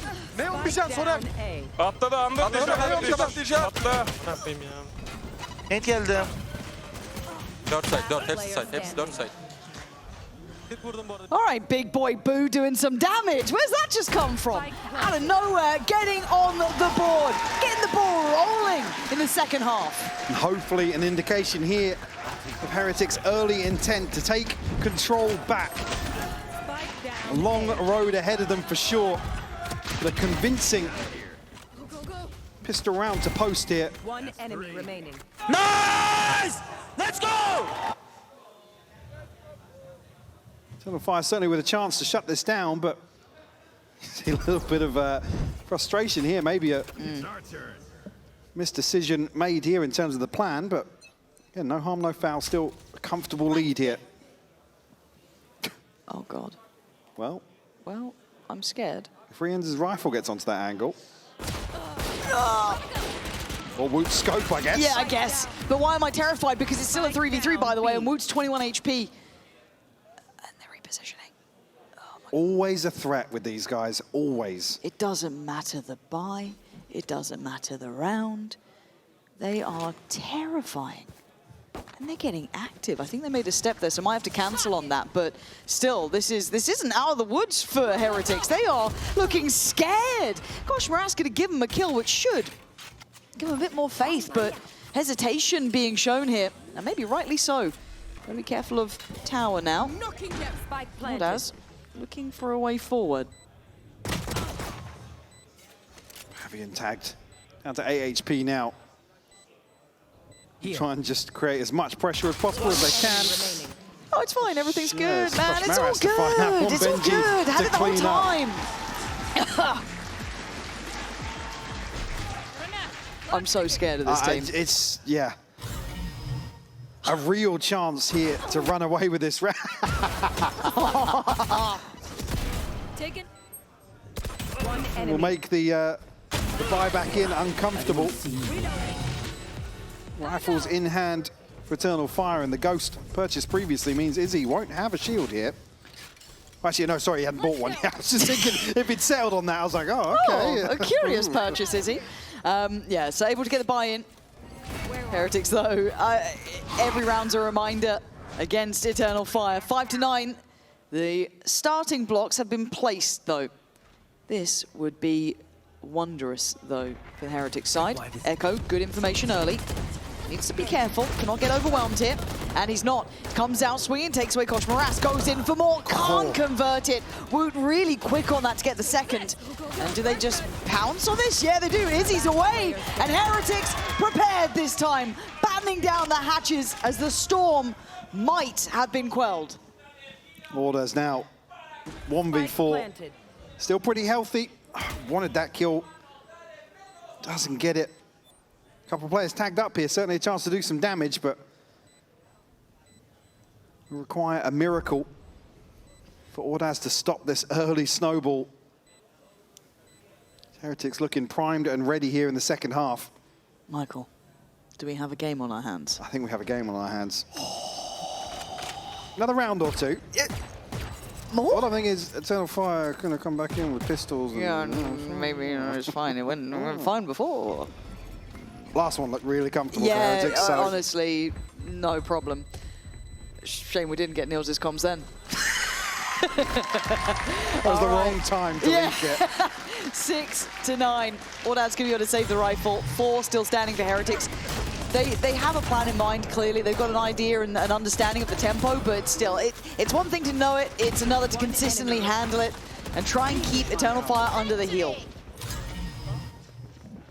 And ult progress to note as well on the side of Heretics. Woot and Boot, most notable. Koshmaris already made inroads himself, nothing on the cards. I am with you. On the side of Eternal Fire, and just a Sheriff in hand for Neki. Fabian an upgraded pistol as well. I must wait a moment. Look at the posture up here. Get very aggressive. Could be shut down, but Echo has found Woot. Fabian's found another one. How many times have we been here? And Izzy around the back gets traded. Koshmaris trying to keep this in check, but Benji on for potentially a huge moment here. Did he catch him in the smoke? Not sure. Gonna peer back through. That's Neki. Gone. Got to know there's more now. They were trying to hunt down Koshmaris, who's on the run. Does he gamble that he's got freedom? I think he almost has to. Leave Benji to work. Let him slowly slip away. Read the timing. Yeah, so far away from this plant as well. It cause real issues. It is a 2v2, but tons of ground to cover. It's just the lack of shield, the lack of utility, right? That's the only downside. Has a shield. Well, that is true. Okay, well. Trade off Echo. I mean, Echo usually good for one, but this situation has to dig somebody out of an awkward position to find it. It'd be surprising. This crossfire is a solid one. If the swing is right, if the contact is correct. That's fine. Second layer. Gonna be noted on the spike kit. Someone's got to check. There it is. Koshmaris and Benji make it out of the woods again. These rounds are on a knife's edge, though. And that was with pistols. One saved over rifle. They're certainly doing what was necessary to get themselves back into this, though. Izzy will have an operator in hand now. Only really Benji's catch that gives the advantage back to Heretics in this round, but a 3K from Koshmaris to find 4 rounds in a row to kick off the second half. Again, Aggression. The pressure. Ooh, Woot outdoing Izzy on that. Feels like the first time we're seeing a clean start to things. No trade coming in for Eternal Fire. Fabian, fast, rotate, down. This is lovely from Heretics and a bit individual, a little bit out of sorts from Eternal Fire. Echo and Ordaz. Someone played out of this round. As Ordaz, last one alive, judge in hand. Might get 1 or 2 at most, but you've got to feel this round is sewn up. Absolutely, Heretics standing tall. So Ken Ordaz, last man standing for Eternal Fire. Operator finds nothing here for Izzy. Maybe a judge. We want to find anything. Get the upgrade. Chance here to maybe hold on to it, but the flank's coming through already. Rien's ready to catch the retreat. I think Ordaz probably opting to find some damage here, but does not know what's lurking. 8 to 9. Check here, but Rien's to clean things up. Just 1 round away. You're starting to feel there's some possibility to this. Not done yet, though. We've seen that capability before. Need I remind you about Lotus? How close it was, but Eternal Fire were able to push through at the end. The Heretics, it's been a great sign of a turn, though. 5 rounds in succession. And the way they're doing it in these close affairs that traditionally Eternal Fire were winning, they were able to push that final hurdle. And again, in a territory that Heretics historically just got crumbled. We're talking about high-pressure games, qualifying resilience, games, resilience, finals. Yep. all of these things, able to get themselves back on the same page here. And Boo, the one to lead the charge. Ults available for Boo and Koshmaris. On the other side, not going to see a buy here, obviously. Maybe some pistols to invest, but it's looking like might be all tied up here on Heretics' pick.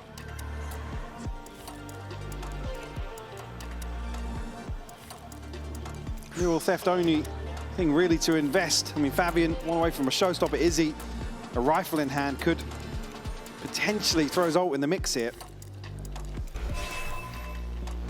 This came down to, what was it, a 2v3 last time? 2v2 at the very end? The timeline as well, just the flip. Yep. In terms of those rounds in succession. I kind of want to see Ascent, though. I do really want to see Ascent. Yeah. Okay, we'll see. See what the change is. A lot more tempered so far. No massive stack. It is 3 on the B site. Contact, I imagine, going to be on Fabian. Let's see. Yeah, brilliant on 1. Can't quite convert, and you can see that Echo couldn't really play into it. So the site gets cleared. There should be a consideration of tower as well, so this shouldn't be a surprise. Is he going to be noted too? That should be the Vandal heard. So all the information is there. The Kosh Moraz. Looked like he lagged out for a second there. Like, did he freeze or did I freeze? But is he the last one? Gonna have the rifle. I mean, look at what's behind the buy as well. The damage doesn't really mean anything at this point. Heretics firmly in control of their finances now. And Very the nice. weapon model will obscure Kosh Moraz's position here. Tie game on Fracture. To qualify to London. After that first half, I thought we were getting out of here. One enemy remained. He was maybe at the end of his mouse mat there. Nice, bro. Let's go. Keep grinding, guys. There. Only missing 1 point for Neki would be a full house of ults. Still got Boo and Kosh Moraz on the other side here. Certainly a slight advantage. It's going to take 3 or 4 rounds to chip away at the cushion that Heretics have. Okay, contact on, I don't want to say deep on main, but enough to deal with the boombots. This has encouraged this burst from Heretics. Kosh Moraz already out. And again, speaking of no fear, this guy's not showing much either, but Eternal Fire's reaction is take that deeper A main space, give themselves a little bit of a backboard to play back in from. Kind of huddle them into sight now. Heretics have to explore outside. There. Oh, he's red though. I think Izzy's got this kind of dead to rights. This should spur on the other part of it, but it's drawn all 4 players towards A main from Heretics in this post plant. I'm a little concerned at that, and There's now you the can see them information as scramble. well. Yeah, this is a bit concerning. Oh my God! Oh, it could have been so much worse, but actually still alive with 2, but it's the 5 standing against them. Rienz gets cleared, and suddenly they are back to business. I'm pretty sure the only thing that saves Heretics there from not dying to the showstopper is the back of Boo's head. Probably. I'm sure we'll see that again. That was mental. All 5 standing though, just what Eternal Fire need to potentially get themselves a few rounds established. That second ping of the neural theft sets things in motion. Certainly the green light. Nice! Idea! 1 round found in the second half. Double digits on the board. Again, a buy in hand. Heretics right back to it though. Early pressure here between Woot, Kosh Moraz, and actually Izzy shut down. Yeah, Izzy's gone. Face your fear. Now pressure starting to be applied, but Ordaz has made it out Step of back that. into Yeah, it. he's okay for now. It's Woot to get towards top site. 2-2 split. They're wrapping main again. They are, and oh my God, Neki's got the timing just right. Kosh Moraz falls, and Rienz is going to be noted close. No more Prowlers, no more util to put towards this. And the HP starting to dwindle. 4v4, C's back and forth. Rienz, the gatekeeper here. He's got help behind him deeper in the form of Woot, but still, it's his angle. But Echo, with the read of a lifetime, just knows better. And now the forced reaction. Rienz, sharp, on the money. 3v2, Neki and Ordaz. They were noted earlier, but they still have to make a go of it. There's the divide. They're definitely making a go of it, forcing the hand. Neki, this would have to be a miracle here. Neki, someone, no way, okay. Kept in hand, but down to the wire. So the Heretics right back to it. Tie things up 10 apiece. The buy is still there. To follow on from that previous flawless. Great catch from Echo. Again, Benji's really the one locked behind this smoke for sure, but to be the safety net over towards drop. Big investment outside that ult cycle from Eternal Fire. Only a neural theft now on the board. It's in the hands of Benji Fishy. Haven't really seen much in terms of an adjustment here on the side of the defense for Eternal Fire. Happy for Heretics to continue their reign over the early round. So finance is certainly a consideration in that aspect here, but the first real slow start to a round we've had, Lauren. Yeah, it feels just wild to actually have a calm moment. Wow, my eyes are down. Because util removed here. Go, go, go. No confirmation just yet of what's lying in wait. There are 3 members here for Eternal Fire. Fabian had an isolated kill there. He'd have that every day of the week. I know It's Woot to win out. Forced fight comes in. Woot still trying to do what he can, but it's Echo to tilt the scales at least back towards even. Woot taking space, and they are pushing this one. What is going on here? It's totally topsy-turvy, and they are on the run. Echo desperate to get onto the angle. He's caught him with a pain shell. 3 for Woot this round. Absolute heroics from the man. Gosh, Morass tasked. We're getting the plant down. Forced into the fight. Woot's seen him. Can play it safe. Wait for the swing. Don't need to overdo this. Ordaz desperate for someone to misstep and make a mistake. Ordaz here. Still looking.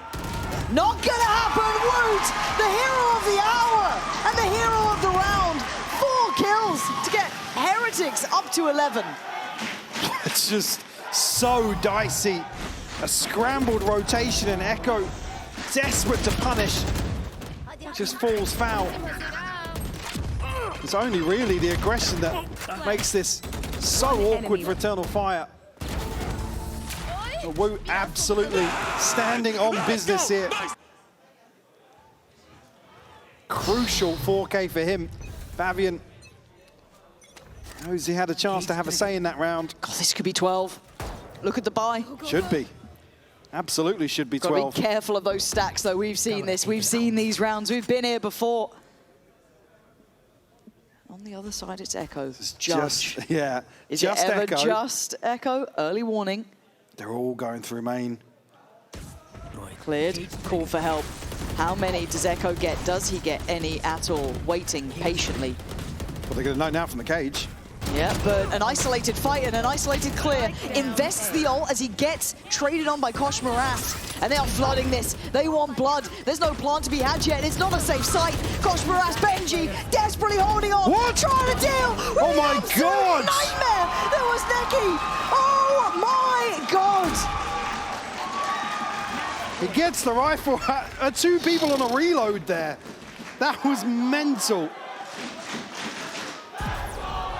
Just 1 man left standing for Heretics, and they're able to find it.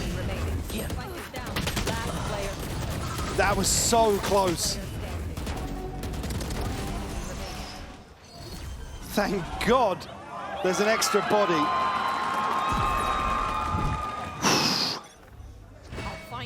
But this is all Heretics in the second half. Operator back in hand for Izzy. Hasn't really been a factor as much. Well handled by Heretics. At least here, going to get a little proactive towards Dish and Eternal Fire on red alert. Oh, I'm so scared of him on these angles. It's going to be traded out, though. Gosh, Morass, no fear! He's shooting bodies, they're still alive! And punished for that level of insolence. And now Rien's got to be cautious, too. He's down low, 4 HP. Did you forget who this team is? Benji certainly didn't, putting in a shift. Is he left in a 1v3? And we ask the question, how bad do they want it? It looks like Heretics are awake now, fully focused, fully locked in, and desperate to take it to a third. Izzy wants one, not gonna happen! Wow. 13-10, Heretics showing resilience. Absolutely insane. This ascent work so much in their favor, especially for Fabian, that has been so important for this team's success. Also Izzy and the operator, it has been also with the outlaw, any kind of sniper that you're going to put in his hands, it is something that Team Heretics needs to be aware of and needs to work around. Yeah, and the interesting thing to me is that Udaz on Astra. Like an Astra on this map isn't that common, and for a Turkish team to play such a cerebral agent that is able to, you know, part of this defense is going to be him getting those timings on the double duelist, trying to isolate the Neon and the Jet with his grab well. So it'll be interesting to see how he plays that. Yeah, and I know that we're talking about the stakes, and when the pressure was at the highest for Team Heretics, it was against Fnatic, and it was on this final map. It was also Ascent. They were also in a deficit, and they managed to close it out, not without an overtime. And speaking about overtimes, for them, that it has been the story for both of the Ascents that we have seen so far. The double duelists that they're absolutely comfortable in. But again, I do think that if Eternal Fire has learned something from that fracture, is actually to take the initiative. Yeah, and on the Heretics side, I think the narrative I got here is starting on the attack side, they haven't been looking so strong on it, even with that double duelist. I think it's the defense where they've really shined. So hopefully that they give themselves some grace if this attack side doesn't start off too well. But we don't know what kind of Heretics we're going to see in this map. We do get to see Wood against Izzy on the Jet. I'm individually looking forward to those two performances as well. I know both of these teams have run double duelists on every single map. It's just what they've been comfortable with. But the Jet, honestly, like you say about the Jet, your neck has been hitting some shots lately. Like he can absolutely shoot. And when we think about Cerebral players, I mean, you could actually put any of the players in Eternal Fire. The synergy that they've been showing, if they are able to keep up that momentum going onto that, just forget about Fracture and just think about how close you were. You could bring that back. Think about how close you were. Think about how close you are. One ticket, one map, and only one team that can take that opportunity and go to London. Heretics against Eternal Fire on the decider Ascent with our casters, Pansy and Hypoc. Well, it all comes down to this. It feels like London is the sign of the times. Adapt or die. Eternal Fire came in looking like they were one of the teams to get how this meta was running. They were playing as 5, fighting as 5. They were aggressive, explosive. But Heretics have brought themselves back after what was arguably one of those questionable changes we saw that a lot of people were looking at, and they've put themselves back in contention here to punch that final ticket all the way to London. Ascent now on the horizon, and as said, it will be Heretics on the attack and Eternal Fire on the defending side. Certainly for me, I mean, Benji is just playing like a man on a mission today. Crucial to their success so far. Third map forced. And a head-to-head here. My eyes certainly drawn towards Izzy versus Woot. Creep into main here. Echo will be called upon early in the pistol. Not giving a kill just yet. Just misses the chance to find one. Paranoia posted now, and the pressure is on. Yeah, and the pressure already getting too much for Echo. First to go down. And already Heretics with a decent foothold here. Koshmaras the first. Should go down, yeah, lovely little shock dart to the corner, but a good trade as soon as they try to progress through from market. Izzy tagged up as well, down to 17 HP. Fabian trying to find something off a flash here, but it's Ordaz to find 2 kills. A 2v2 now. I'm amazed that Ordaz was able to collect those. I thought that flash went too deep, but it's apparently fine. Boo! Gets cleared. Fabian and Izzy gonna make the side their own and get the first round in their hands. I feel like in this series, these pistols have been so crucial in terms of setting the tone, in terms of establishing control early on. So we've seen bonus conversions on both sides. It's Eternal Fire to strike here in the decider.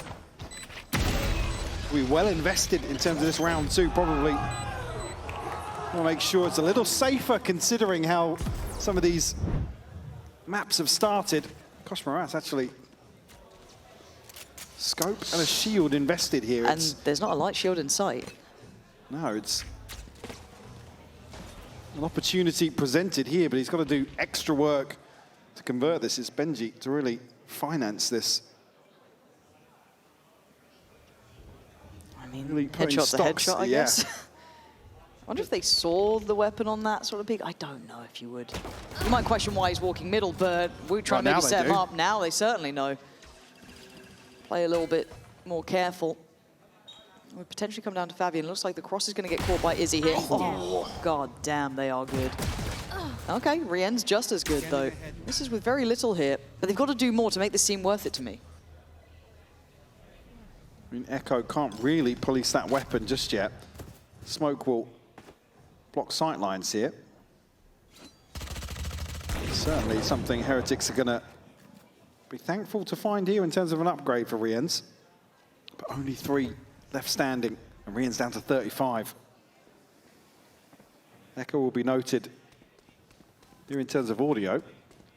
But it's a 3-player stack towards 8. Slight misread here from Eternal Fire. Echo will be called upon once more. Is he tucked into logs right now? I think he is. He's done this before and he's gone away with it too. Scares me how many times he gets away with this. What does he have to play with? Just the SMG. Still has his own cage and the timing. They're going to hear it. They're going to see it. Oh, he's been caught off. 13 seconds. The site's going to be theirs. That is going to be an upgrade potentially for Rien's if he can get back to in time, but he's on the plant duty, so he's going to be stuck on towards site. Don't know if he's going to be able to get back and get that weapon. Dart ready to go. Can he set anyone up into motion? Koshmaras trying to play his life on the edge of this smoke.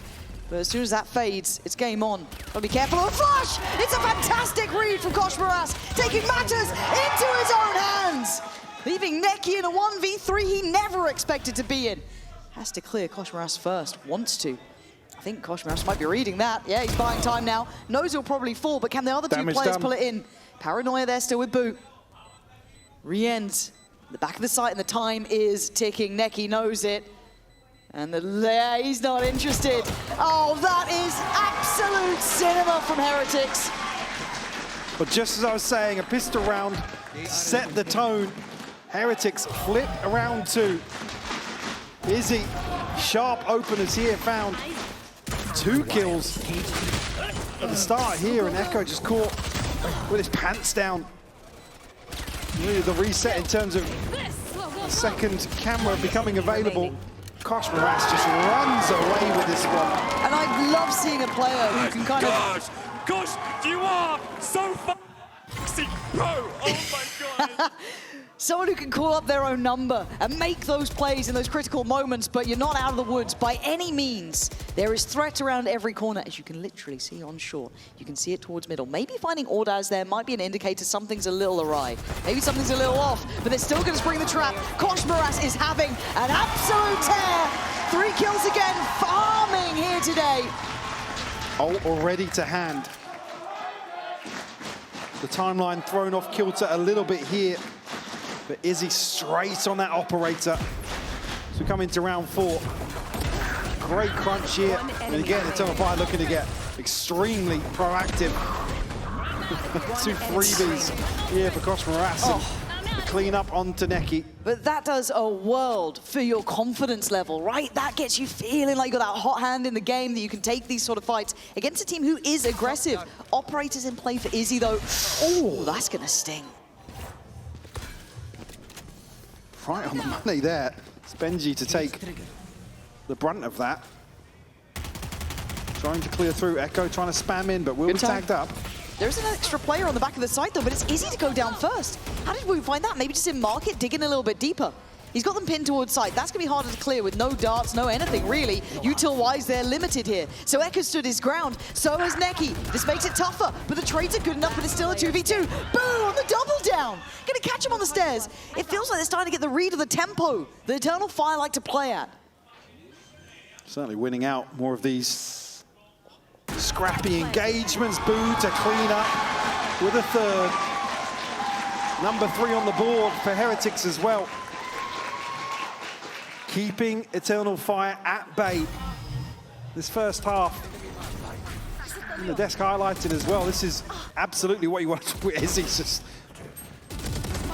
completely blinded up here. Tries to get out, but caught. Boom! I swear to God, you're insane, bro. Everybody gassing each other up on the side of Heretics. Koshmaras and Boot, ults available now. Sheriff's upgraded pistols at best here. 2 light shields for Eternal Fire, but Fabian and Neki do have ults to consider. So if I haven't found, they're going to read heavily into eventually being an A round for Heretics, but still 3 players committed on this side. And they're not going to find what they want here initially. Spike not committed just yet. This is Heretics trying to get a feel for the map. And again, I don't want to say they've tempered Eternal Fire, I don't think they have, but you have to dig deeper to find out where these stacks lay, and you can see that Eternal Fire want them to go that far for this. Incredibly deep hold. So Heretics might become a later affair in this round as well. We're not going to break that trip, I imagine. Won't probably fact-find far enough. Looks like they want to finish towards B. He doesn't have the blades to bring out. And Ordaz by his side, but weaponry is light. Gonna clear close, need to be meticulous in this approach. And Woot's already got Neki. That's the rotation punished. That should be pretty telling, seeing Woot in this sort of position, hearing this utility. You've got to know it's coming towards that B side. Knock-on effect really of the deeper trip here that able to bait out a rotation just off the drone. Puts Neki in the line of fire. Woot now looking to find another, farming things up now. Izzy will fall and Benji to clean up Ordaz. Certainly hitting their stride now. It's just Echo left, Sheriff in hand, a 1v5. Are they sending in to go farming re-ends? See if you can get that ult going. That would be a nice outcome for him. I mean, he's only one away anyway. Yeah, exactly. Whichever way you cut it, it's a good outcome. All right, that'll do it. That'll do the job just fine. An in-zone flawless. And Heretics, it might just be 4 ults ready for them, but never write out Eternal Fire. Never. We've got to have learned better than that by now, but the stars are aligning here for Heretics. Maybe they switch things up in terms of his initial defensive leans. See now. Hey, come on now, come on. Guys, amazing. Good job. 1 lighter in terms of the head count towards A. Neki just wants to lean into the Hunter's Fury here, and Heretics now flipping things on their head. They will pressure towards A. Does the flash help? No, I mean, Woo, it's a gift from the gods. How's he come out with 2 there? Tell me, how? 3 bullets, he's still progressing. He's still winning these fights. These guys have suddenly got a new lease of life I haven't seen them have in so damn long. They forced Izzy off. Echo still digs deep enough to take away Woo. The plan now gets cancelled, and a fight back from Boo. Spike should be up there now, as this one looks like it's wrapped up with a bow. I'm expecting a timeout soon from Eternal Fire. Absolutely, they are being picked apart in some of these rounds. Heretics so clean in terms of these team fights. They get a very, very pacey hit towards A, where Eternal Fire have felt nothing so far in this half. God, the catch here from Rouge. The first, for sure. The second is ridiculous. It's more than the stars aligning at this point. Favored by the gods, it feels like. Maybe fated to finally get back to that international form. We haven't seen this version of Heretics in a long time. You're talking about it being difficult to really temper a team like Eternal Fire. They have to consider some sort of adjustment. They cannot keep feeding into what's happening here. Heretics is so well equipped here on this 3rd map. Righting their wrongs previously. A string of rounds to follow on from Fracture. Leading 5-1. Ultimates firmly in favor of Eternal Fire, but the finances not so much. Fabian barely present in some of these. He's been over towards A time and time again. But Izzy, Bladestorm, alongside that, run it back, and the divide to consider. Both, see them activated. Both duelist ultimates available for Heretics, so really, really good foundation laid here in the decider. Let's see if those foundations are rock solid. Another tester on the A side of the map. I don't want to say easier targets, but you can see the buy behind this. Obscuring vision. Another attempt to try and slip towards Wine. This time they're at least going to get to position. Cam to take contact here as well, but Woot's going to get ahead of it. That's, a lovely pickup for Ordaz. Do they check for No Echo? way. No way they clear this is a this lack now. of focus. This could have been Just a check, just a glance, because Echo gets played in. He gets an upgrade. He gets a kill. He doesn't get a second yet, but Neki does. They try and fight together on this, but Benji trying to keep it together with 7 HP. I don't know what he can achieve with it now. With the pop of the ult, they try and pause on this, but there should be a dead man on the site. Kosh Moras gets cleared. It's all on Benji. He'd need nothing short of an ace with 7 HP. It would be a miracle, as he's now seen. 7 HP as well. He's got to know there's someone behind him. He knows it, he tries! But Echo, the hero of the round, played that out so well, played in by Ordaz. And tucked in here, just testing the diligence on the side of Heretics. That clear towards Wine, much better, and even noting the second player previously as well. Obviously, the previous being Fabian caught in the smoke, then Woot finds a cheeky kill. Eternal Fire double down on that and get their second. Operator in hand for Izzy. And a lifeline maybe to keep this just within reach. If you can find number 3 here, start chipping away at the finances. You're not dealt with early enough, so information will play into Eternal Fire's hands. It's so much presence in market, though. We haven't seen 2 players close to this before. Izzy's going to read that TP, but Kosh Moras has found Neki, so this suddenly becomes a little bit harder to hold. And if they've read that there's a bigger rotation, there was more presence in market, they could exploit that. Maybe feeling that A's more vulnerable. How quick the pivot is, though, Lauren. Yeah, you are on the money here, but the problem is that Echo's been good. Ordaz could walk the smoke. Come on, you got to know it by now. They'll give it a go, but they both fall. And other site's theirs. Plant next on the cards, on the horizon. As Fabian and Izzy were the 2 to be a little bit more present on that B side, try to be a bit more active in middle. Now required to go above and beyond. I think I might just have shut the door on this. Certainly the operator to consider here. Rienzo, he's here so quickly. One enemy remaining. No Find that idea. Izzy will fall. Fabian next up to be found. Rien's tagged up, but information firmly in Heretics' favor. Number 6 found. Eternal Fire cannot string together anything to really keep their grasp on the start of this deciding map. And the issue is you look where these rounds, even just the 2 that Eternal Fire have won, was a magnificent round from Echo. Don't get me wrong, that was a really nice pocket play, but you don't get away with it more than once maybe. And then beyond that, the pistol. That's what they had to play with. I'm feeling like prime combo. I'm flanking every round. That's a reference and a half. Echo again, though, wants to be the one to instigate.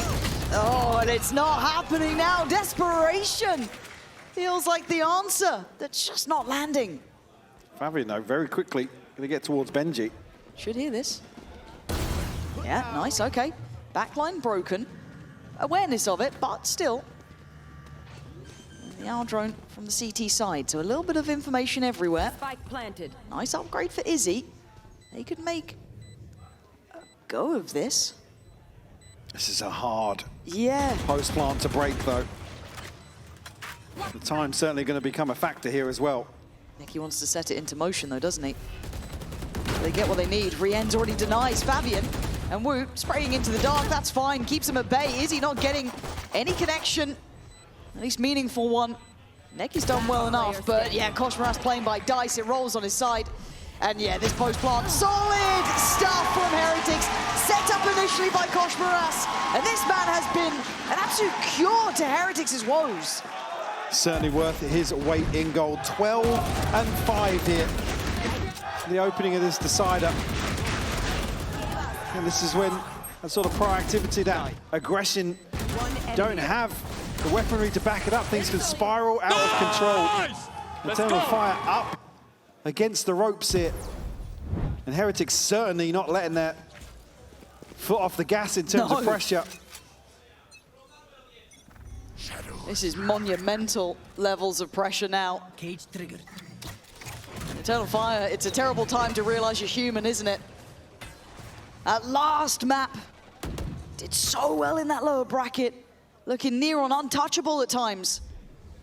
But here, reality starting to appear. Still with a buy in hand. Izzy on a deeper line on B.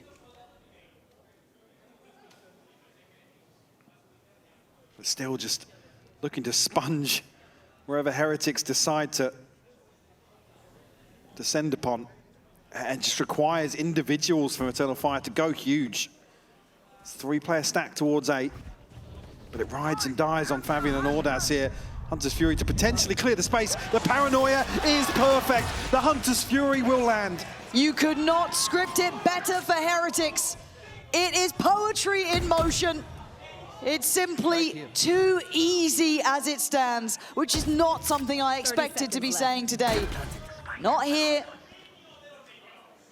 Not on Ascent against a Turkish team who have been untouchable themselves. Right here. But the stars align. As Izzy. One enemy remains. A little laboured from Boo, but job done, I guess.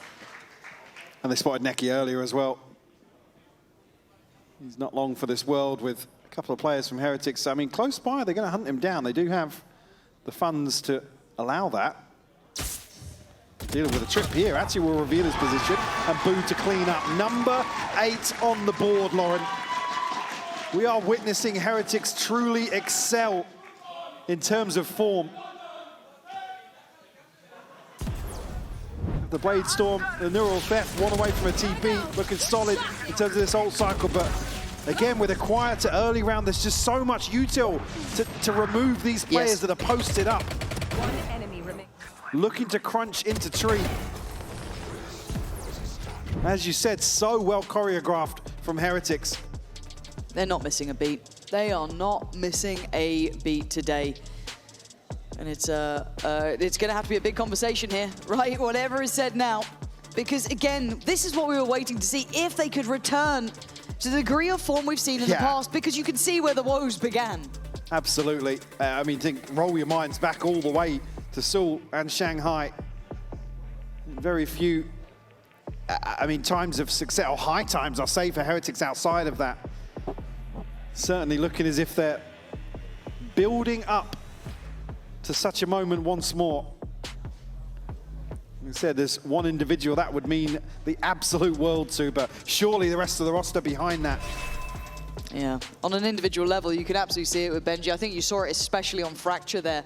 But beyond that, as you said, this team has been plagued with issues in high-stakes games. It was always that best-of-5 curse. They're never going to win the final, We always talk second. about on paper Heretics, and it's just, the consistency's just lacked. And I'm amazed that Kosh Moras has hit the ground running like he has, because I think a lot of us were question marking the change of comeback when it happened and how it happened.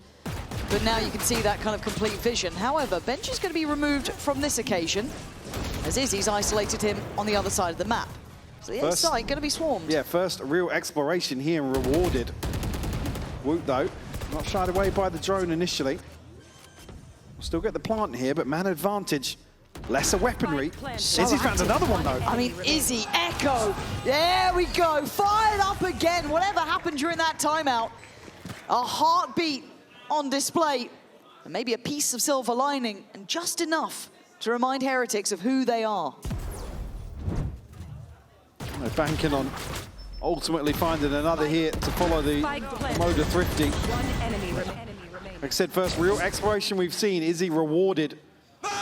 And even with lesser weaponry, put themselves into a position now. One away from a Blade Storm for Izzy, but plenty of other ults to consider. Fabian as well. But he's currently sitting at 3 and 8. Haven't seen the value from that Phoenix here, just due to the numbers. On the other side, Kosh Moras missing one. Boo, Woot, and Benji, all with ults to invest here in round 12. Get out of my way. Pace. Looking like they want to start out towards tiles. This time it's Benji to catch the push out towards B. So Izzy's gone off the rip here. Bit of a fumble on that, but a chance with the Hunter's Fury. Does it connect? I mean, nothing to write home about. A little desperate there in terms of investment. Echo identified They're now. on your heels, man. Yeah. Look at the pace they're trying to fight this out with. Kosh Moras is absolutely going nuclear. Trying to fight just about everyone. Big info found. Benji going to try and keep his head down here. Trying to catch these players as they push out.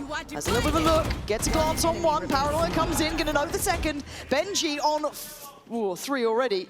Almost with that 4th. Spike planted. Ordaz gonna make it down here pretty quick. Re-ends. Yeah, perfectly positioned. Heretics punching right back. A 9-3 half hit. Heretics firmly back in control and looking to seal the deal here on the decider. Yeah, and we've had an open mic night here in Berlin. Let's see what the Team Heretics fans had to say, and also, I guess, Mitch fans. Why'd you find it? One enemy remaining. Fine. Where's Liquid? I don't know what I'm doing here, but I'm supporting Team Heretics boot today for Minibu. So yeah, that's all. I'm just here for Benji Fishy. Benji Fishy! Hear me out. Quick take. Heretics 2-0. That's all I have to say. Good luck to Team Heretics. So, Heretics, please, just win. 2-0. I've been here. First game, 16-17. It's been a hard watch. I've had lots of heart attacks, like little heart attacks. Please, just win the game, take it to 2-0 home, and let's go to London. I just want to say, I think it's pretty messed up that people like Tombiz go around claiming that they're bald, but you look close enough. There's actually a lot of hair there. It's not on.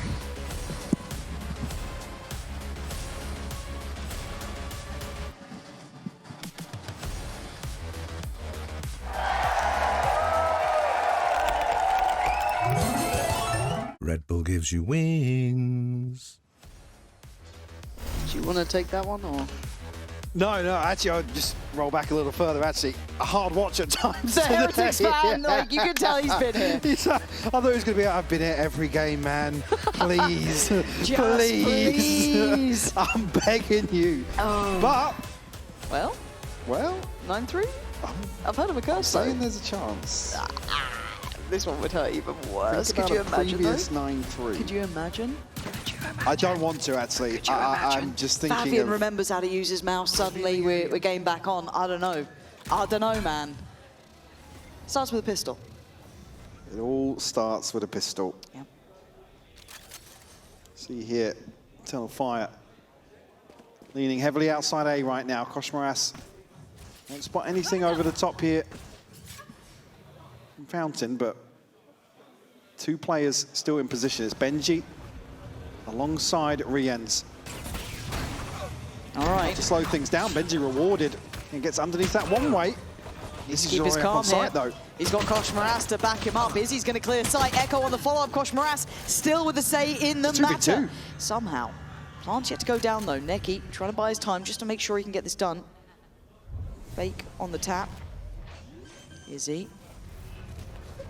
Gonna get a little interested. The paranoia sent through. Woot quick on the case here, dropping towards site. Neki gonna find Boo, and the first step looking to be made by Eternal Fire. It is Neki with 3, and the first one found in the second half. Another pistol conversion here for Eternal Fire, much needed.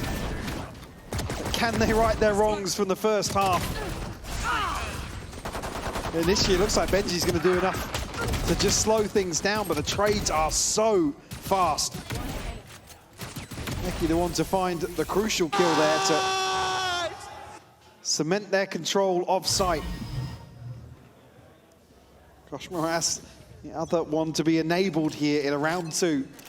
The one to really open up the second round in the first half. Cover going up. Who can't deal with the dart here, but smoke to try and slow things down will be found by Izzy. Now actually the bucky in the hands of Koshmaras. It'll be difficult to find value here. Spike planted. All 5 alive. All the side of Eternal Fire. Here. They just concede here and look for maybe some damage on the way out. They're getting quite active quite early, but I feel like Izzy's on the case. Yeah, maybe feeling there was a bit of a position from Benji there, so didn't want to give it too much room. Fabian, again, on the Phoenix, so it makes a bit of sense to go forward, try and make something. And Woot's going to find 2. Neki goes down. There is still time here. there's still time on this, and they were far away. Oh my god, you're going for the block. Oh my god, hold on. Gosh, Maras is still going to give it a go. Wait, no way. No way. Oh my god. Oh my god. That was insanely close. I'm not going mad, right? Like, there was almost. I couldn't quite hear the beeping, but I thought there was a chance.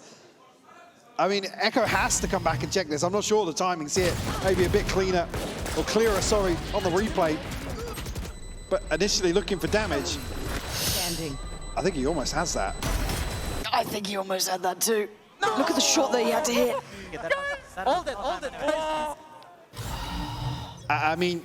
All dead though, yeah, I guess. Damage done. Izzy's buying right back into this with an operator.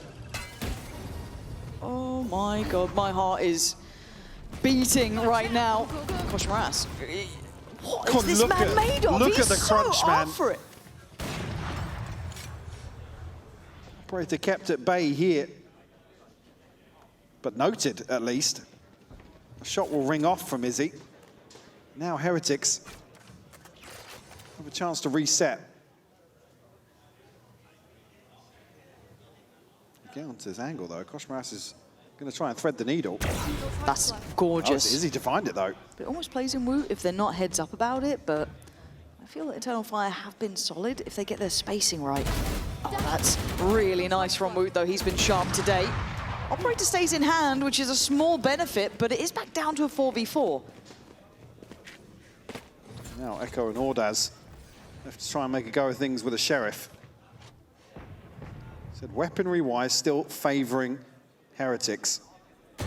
NG. That's the spike, actually. Can't hold on to the control. You have to give up initially this space outside main. Now, Trip should show that Echo's the one rotating too, so they should be able to put this together quite, I don't say comfortably, but they should have a good idea that they're still obviously going to go towards that B side now, spike in hand. And you are spot on. Riens was very quiet about this 13 seconds. Eternal Fire needs to get a move on. Echo's done exceptionally well to find Wu, and Benji holding the line goes down. Suddenly it's game back on 1v1. There is time on this plant. The plant is going to be in, and now we're in a 1v1. It was never meant to be a 1v1, but Eternal Fire never one to back down from a challenge. But Boo, the captain, dives towards sight. 8 bullets. Ordaz just has to keep his nerve here. A necessity for Eternal Fire. And Boo looks left. Opts to go left, and Ordaz! X-Factor impact there. 8 rounds. And the scoreline's starting to feel a whole lot different. Comes right down to a 1v1. Absolutely insane. Getting the investment kind of all over the place. Izzy throwing an operator in the mix, but noted early on, they just can't hold on to the B site long enough. 6-9. Early progress made here. Neki and Ordaz will have ultimates. Heretics reset in terms of the finances, but Woot one away from a Blade Storm. Certainly a chance to do damage here once more.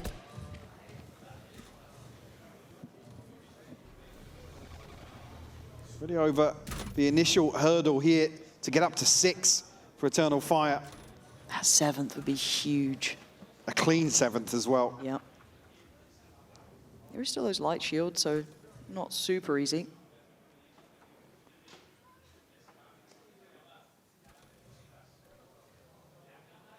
Eternal Fire, again, just operating at a totally different tempo now. Yep. Conscious of the pressure that they are under right now. What's at stake? Stacked up, trying to bait in with the camera here. Rien's played in, but is he?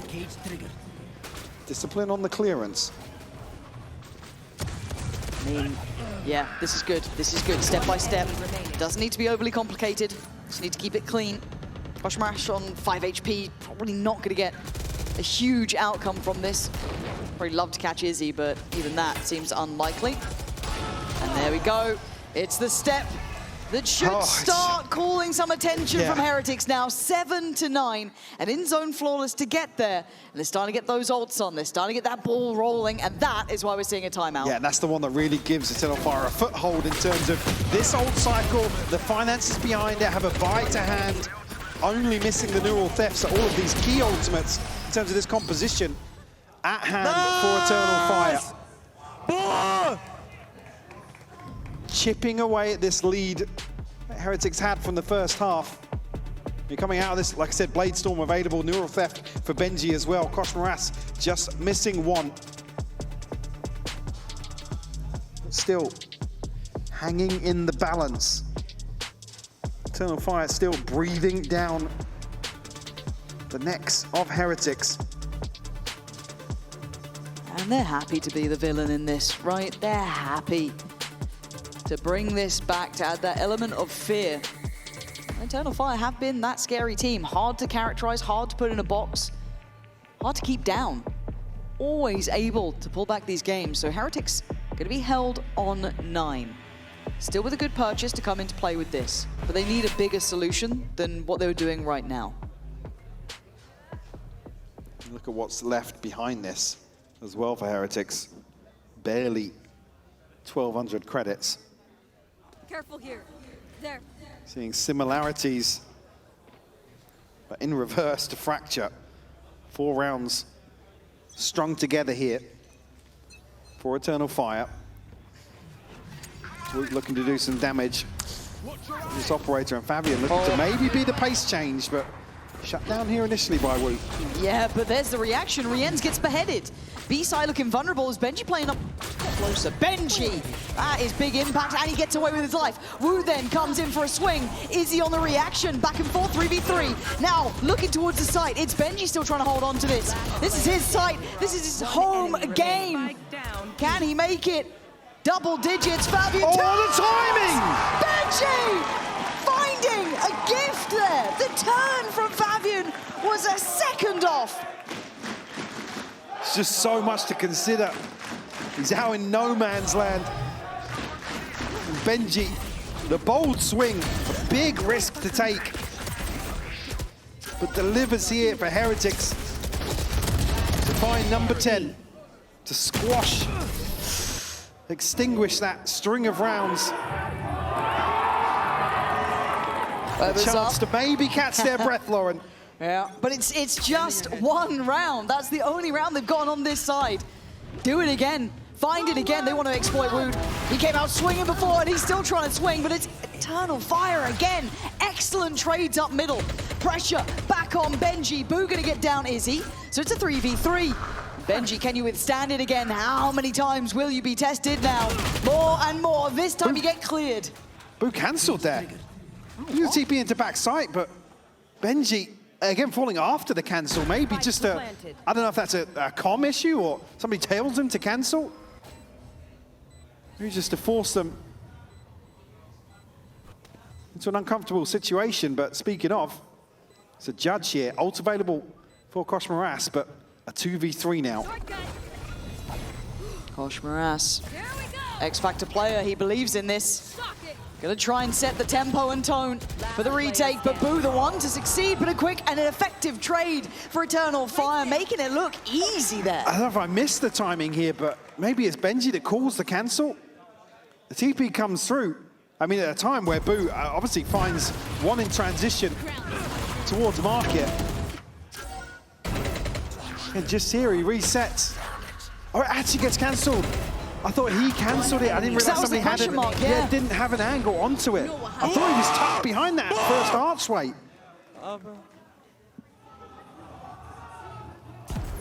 Absolutely heartbreaking. Did not catch that angle at all on the minimap. No. 8-10 now. The game getting closer. And there's such a high chance with Eternal Fire on this side. They've started to get it really right. Market cleared. Just got to be careful of a stack. We can see where one is currently. That's going to be Fabian finding Benji. Izzy on the follow-up. And they're not looking that phased by this. Comfortable so far. To the degree that, actually, Izzy went looking further. I think noting Woot there, but unable to confirm that kill just yet. Kosh Moras does have a Bucky, but he's not going to have much company this round. Eternal Fire have been right on the money in terms of not playing into some of these positions, controlled by a judge or anything else for that matter. Still 5 strong now. Wu going to be called upon to find a miracle. It's just one. Echo will fall. Eternal Fire will swarm the site.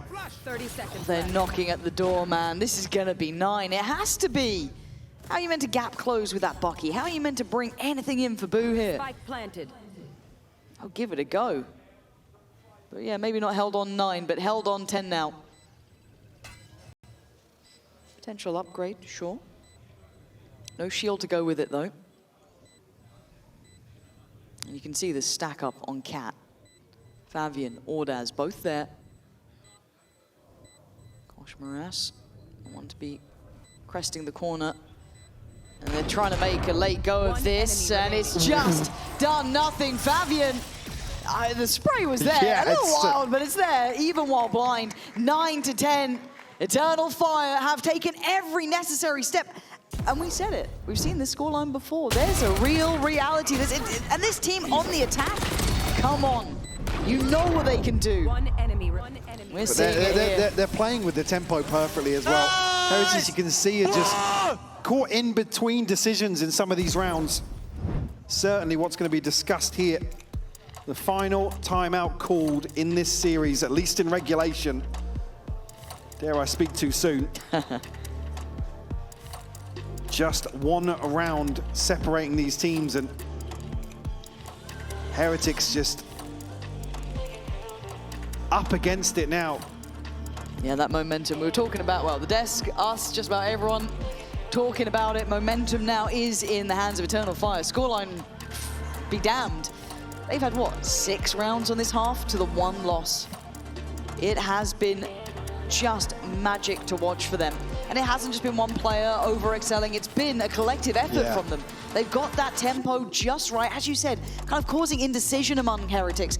So, I mean, this is really, when you look at the coaching staff for Heretics, what do they have up their sleeve here? And again, take nothing away. Boo is being tested in some of these rounds, right? Yeah. If that initial setup doesn't really garner control or value or even a couple of kills, things just spiral out of control so quickly. And this is the one to tie things up potentially. Certainly a couple of rounds needed for Heretics to get back in control of the finances in terms of some sort of advantage. Hunter's Fury here for Rien's only thing on the cards.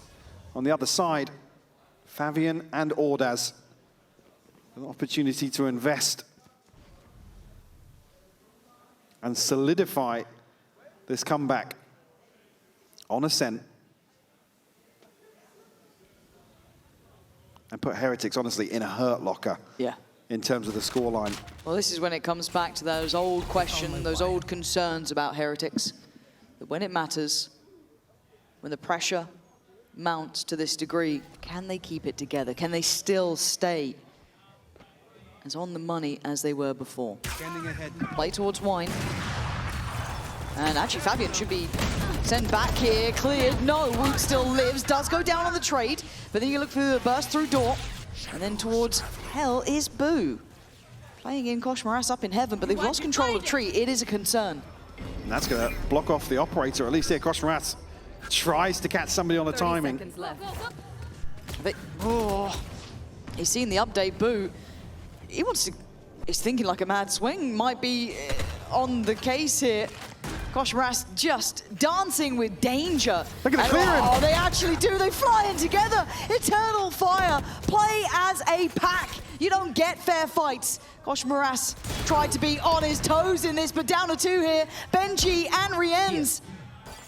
Can they find any of these 3 players? Drop down, it's Rienz to find 1. There's the trade! Tied all even. Never down, never out. Eternal Fire bringing this back. Absolutely stunning performance here from Eternal Fire. Yeah, playing the timing to perfection. They allow Boo to just rest on his laurels here till the last moment of the divide dropping. One enemy remaining. And they bundle as 3 into Hell. They've broken the buy. Yeah, I mean, they've reset him again. Like I said, this is the one that really puts Heretics in the hurt locker. It's gonna be 11. You have to believe for Eternal Fire here. And even then, it's like you consider the purchase and what's to follow then if Eternal Fire find 12. I mean, really a crucial round with nothing in terms of inventory to really feel confident about. It's a Bulldog, it's an Ares. God. Woot 2 from Bladestorm, sheriffs, you can't throw that in the mix unless he goes crazy with no shield and a Bulldog. Not heard that one before, so we'll see. We'll have to wait and see. Not usually the go-to. No. And they are heading towards the site with, I guess, Kosh Moras here. Rienz playing towards stairs. Got to be careful. Oh, he's just caught him. Izzy got him dead to right, and he looked so spot on for Benji on the follow-up. Kosh Moras checking towards middle, sees nothing. We can see where the spike is. They might change their mind. They've had success on the B side. Oh, I'm worried here with the spike going on the lighter side of this split. Woot. Now there is a chance for Woot. I mean, he's do they played read wine into before. a lesser, but a lesser buy? I think he's still got to, but 30 seconds. Boo! Boo's just bailed him out. Boo's just drawn their attention away. This plays in Woot. He succeeds! It ain't over yet! Oh my God, Woot! Who are we to doubt you here? But still, Fabian in a 1v3. Players left, players right, Spike the issue, 14 seconds, he's got to make a move, and Woot might have done enough here. Boo playing in the smoke, just on the edge, Heretics, break up to 11! Oh my word! Like I said, the only thing here is for Woot to fight, doesn't even need the Bladestorm. But Boo with a bailout. Just enough to keep Audaz's attention away from one. And like I said, the spike being on the lighter side of this split makes it so difficult to recover. Oh my God. That one could really turn the tides. The pendulum will swing. Ults now. And look at what's behind the buy now for Eternal Fire. Oh, this is on a knife's edge. Gosh, Moras, you are a madman. So much damage! Woot's right there! Side by side they stand, and again, he's given them a brilliant beginning to this round. Oh my God. And it's so early in the round now, as 3 Eternal Fire have to try and piece together some sort of recovery. Heretics still comfortable in terms of this site hold. Woot has elevated. He's gotten better, he's gotten stronger, he's getting scarier. Gonna note one by Dice. And it is all through main, all 3. Smoke drop. Woot doesn't want to go down for Still this. a judge here. Yeah, you're right, and how do they even clear that? I mean, the drone's gone, the dart's on cooldown. There's no fact finders to send out here. And they're not going to catch anything elsewhere in the map either. Echo won't even be able to show to the drone. But he will be walking into that judge in tree now. Good reposition, but Echo's been clean. It'd be really surprising if he wins this fight, though. Yeah, he won't. And it's starting to feel real. It's starting to feel like 12. It's starting to feel like Woot is coming alive. 12 to 10. Heretics making it up there. Combined, I think they had maybe 1,900 credits coming out of that. This is going to be a hideous buy as Heretics hit 12. The pendulum truly swinging back in their favor. Heroics on display. Wow. In the final hour, the culmination. A little small fist pump. Of this decider. Job's not done yet. Job is certainly not done yet. A Hunter's Fury. Izzy missing 1 for the Bladestorm. Don't think they're out of this Eternal Fire of that team. We talk about these buys. These buys for them. Kosh Moras. Shouldering. 3 players already making it up. Cat, they still have a trip there. It's going to come down to the main man of the moment, Woot, the man of the hour, the man of the game, and potentially man of the match. Pops knives. He wants this one done. Can't manage it himself. Needs the rest of his team. Boo doesn't want to overextend. They've got the site here, Eternal Fire. They've made something out of nothing. You want to fight it? Well, that's down to 25. The divide will go in. Will cement this site hold for the time being. But still, even in terms of head count, Heretics have to find one here, have to deal with the door. Fabian finds one on the corner. Good trade, though. Back and forth, down to the Sheriff of Neki. The very little remaining. The HP looking woeful. But Neki gonna find Benji. Boo in response. Now on the drop down, over the cliff. It's just Neki. Heretics in touching distance now. Neki would have to go wild. It can't be done. Heretics claiming the final ticket to London.